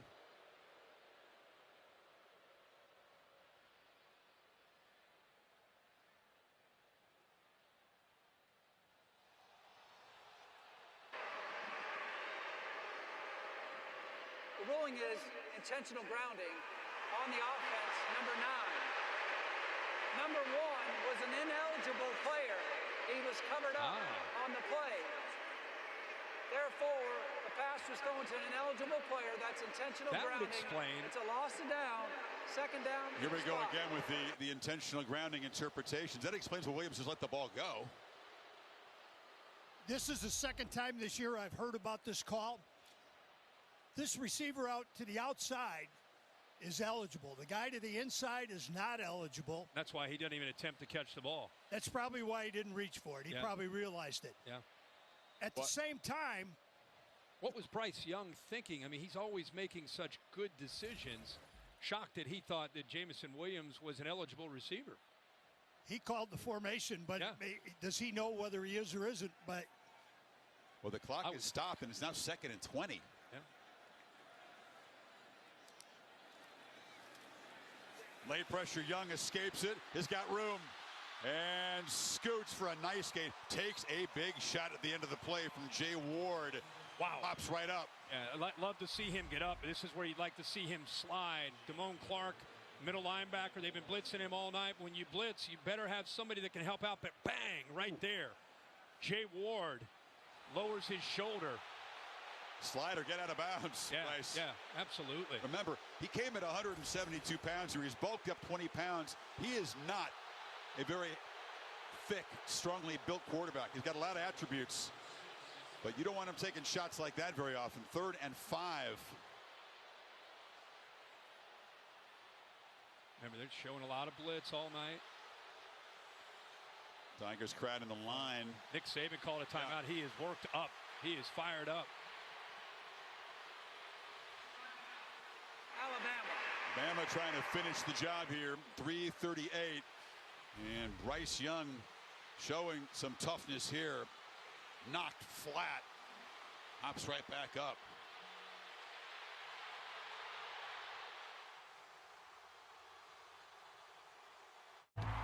Nick Saban hollering and demonstrating what he thought was a targeting hit on his quarterback by Jay Ward. They reviewed it, Kirk. If you look at this is just a hard football play. Ward seems to lead with the shoulder. Yeah. I mean, Young he makes not contact. defenseless there. He makes contact, but he's leading with the shoulder, hits the side of the helmet. He's not using the crown of his helmet, so therefore there's no targeting there. That was the verdict from the booth. So it's 3rd and 5. Can Bama keep this march going? Play number 8 in this drive.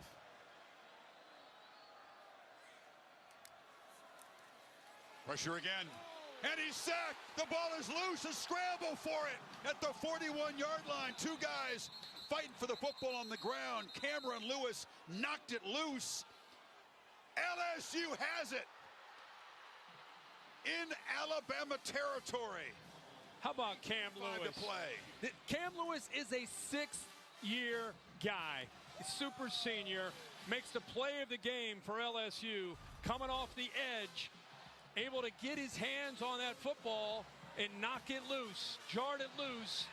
Good effort to be able to come up with that. Waylon Roy is the man who won the battle, Kirk, at the bottom of the pile, recovering the football. And they get the ball at the 42 of Alabama, but a 6th-year player in Lewis has been asked to step up and become a leader in the back end with all their injuries, and he makes a huge play. It's a great point. He was there for the glory of 2019, right? One of the great teams ever. He's seen the low times since then. Playing hard tonight. Now, can LSU find the end zone and pull off one of the biggest shocks in college football in a long time?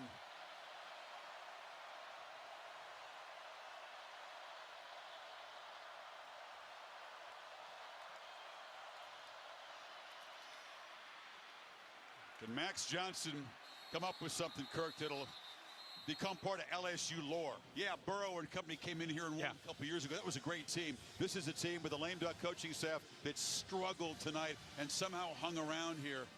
And Chris, let's not forget what's at stake. Not just a pride. You want to beat LSU. You're sitting at number 2 in the latest rankings that came out. You're 7-1. We've talked all year. Since their loss to A&M, Alabama cannot afford another loss if they're going to try to chase some dreams of getting into a SEC championship and maybe a playoff. Johnson, ball batted in the air, and it falls to the ground. Anderson got a piece of it. He was trying to track the football down. Couldn't come up with a pick. You know, if you can't get to the quarterback, be an athlete out in space, right? Go up in the air. He is so elite, special athlete. Will Anderson going up and knocking that ball down. He has played a monstrous game tonight. 3rd and 9.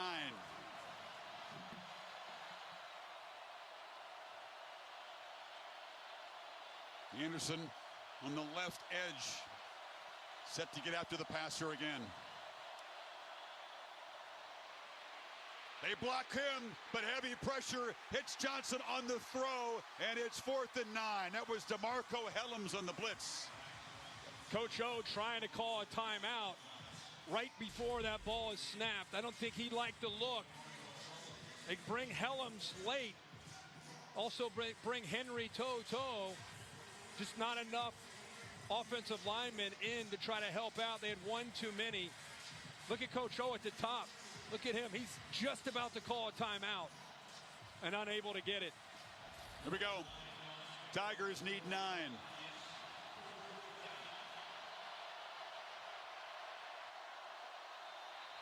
And now Ogeron will spend a timeout. He's got 2 to spare. Wanted to take a look at Alabama's defense.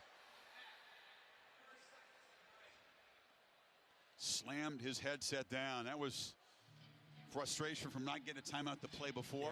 Yeah, I think he wanted that timeout. He's frustrated with this series. They just got great field position at the Alabama 42 after that Lewis sack and just unable to do anything on these first 3 plays. Now, if you're Pete Golding and Nick Saban on that near sideline here, come up with your plan. What do you call? You bring the pressure? Do you drop and make the quarterback find something against guys? You know, you can also rely on Will Anderson to get home. You know, I mean, you've got some guys that can bring heat. I think you put the pressure on Max Johnson.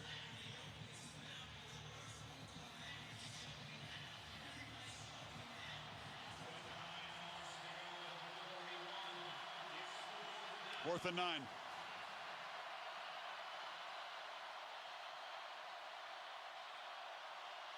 They bring an all-out blitz. Sanderson doesn't get home. The ball's incomplete. He tried to get the ball to Besh, his favorite target. They came after the quarterback big time. That's the matchup, right? They brought the all-out blitz, brought everybody.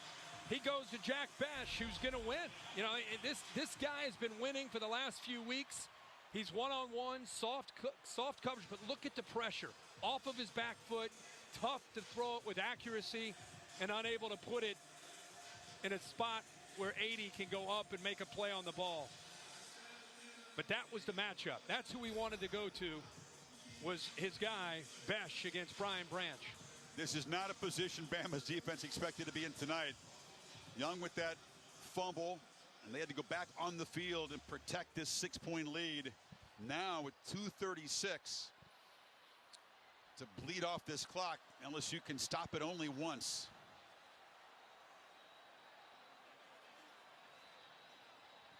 It's Robinson in the old school I formation.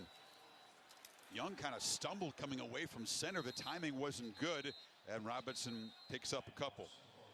Tonight's player spotlight brought to you by Royal Caribbean. We talked about the Jack linebacker, Will Anderson, just a phenomenal sophomore, the youngest of 6. He's got 5 older sisters. I said, I bet you were bossed around a lot.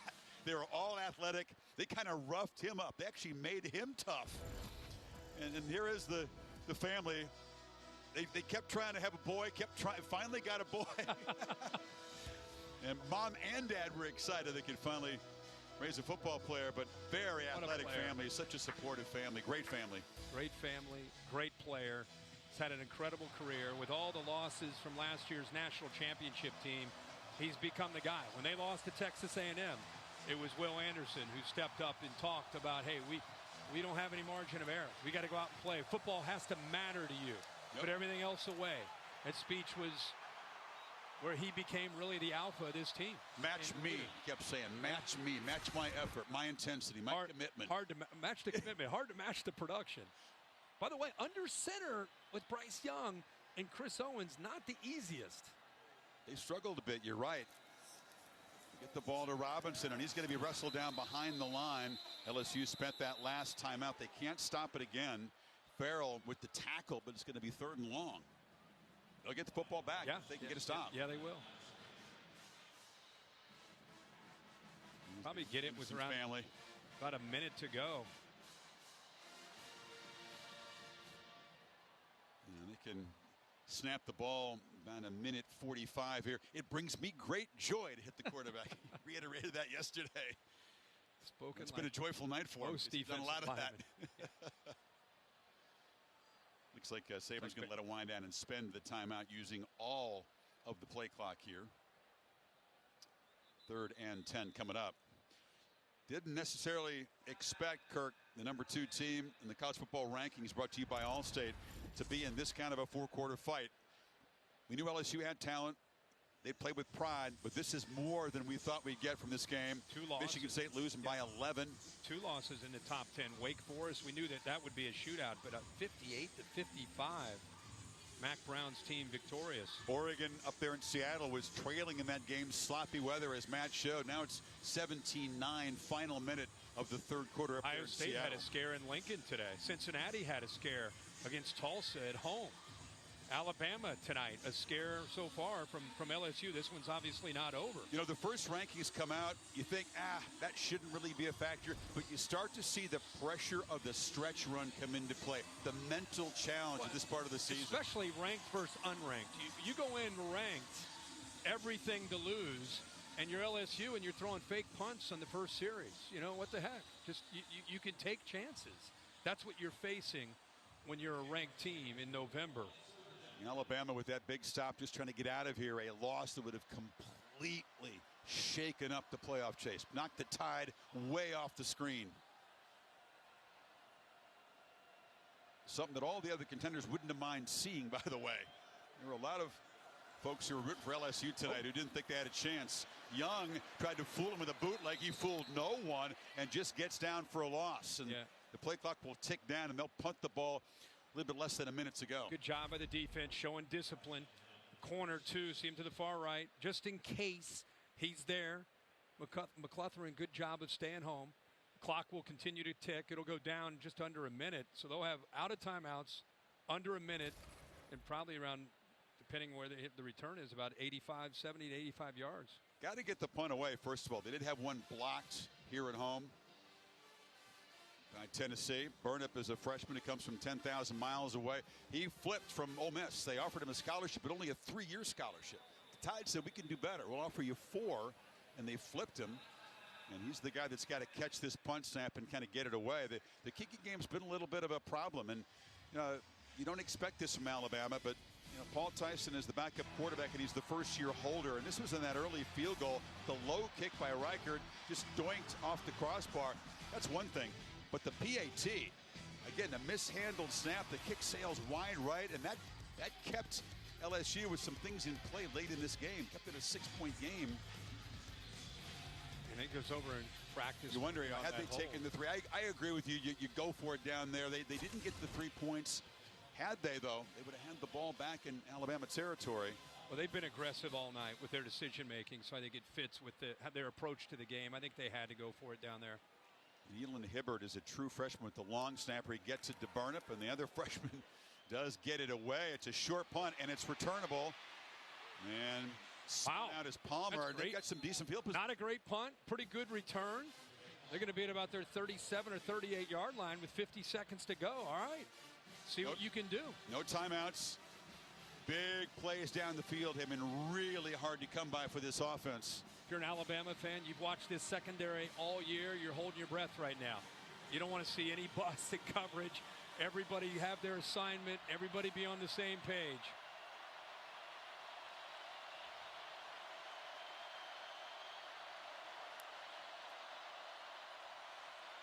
Pressure. They've got Johnson back at the 30. Dallas Turner's got him, clock ticking. They can't stop it, and the quarterback very slow to get up. Yeah, and the last thing you can afford to do is take the sack, especially with no timeouts. The true freshman, Dallas Turner, who's a Sam linebacker, a lot of times in coverage. That time he's able to get around the corner and get home. Now it's a 3-man rush. Johnson, a long throw, and the catch made and getting out of bounds is Jenkins. Yeah, that's the absolute thing you cannot do. You just can't do it. 2-minute drill. Yeah. Far left, watch 15. You're talking about a young guy who's going to have a really bright future. 6'4", about 245 pounds. Christian Allen's been taken away from them this year at that spot. Drew Sanders has missed the last few games. He's been forced into action, comes up with a heck of a play. LSU needs a miracle now.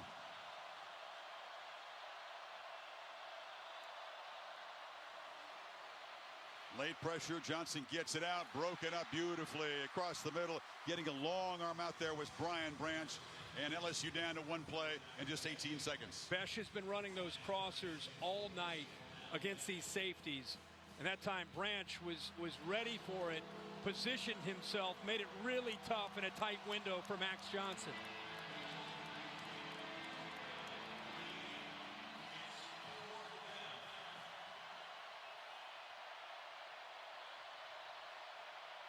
Last chance for Johnson in this LSU offense. 3-man rush. Surveying. And delivers. Catch made. And a first down in Alabama territory. Thomas got to the 45. 9 seconds to go. Now they can take a shot deep down. Take a shot. Good job here. Johnson waits. Heck of a job by the young receiver, Brian Thomas.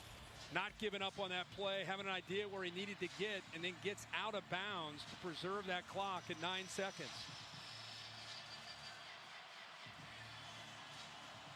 In the left arm of Johnson, get it to the end zone from the pocket here. Got to throw it. Now they're going to throw short, try to get a little bit of yardage, and that's a smart play. Jenkins makes the catch. Now it's not a Hail Mary. They went to a bunch formation into the boundary. 3 receivers. Alabama anticipating the Hail Mary. Nobody out to the outside to stop Jenkins from on a little kind of wheel route, like a banana route, where he's able to get to the boundary. And a heck of a decision by Peets, the offensive coordinator. Now you got a real shot to throw it into that end zone. 30 yards away, 5 seconds to go. And LSU come up with something to shock the world here. Johnson pressured, flag down, lofted to the end zone, jump ball by everybody. It's batted down. No time left on the clock. The flag in the area that you would suggest is holding. And they could just decline it. And that would be the ball game. Personal foul, face mask, offense, number 61. That penalty is declined. The game is over. And the Crimson Tide survive, and their fans can exhale. LSU came to fight for all 4 quarters tonight, and it comes down to the final play. Brief exchange between Saban and Orgeron.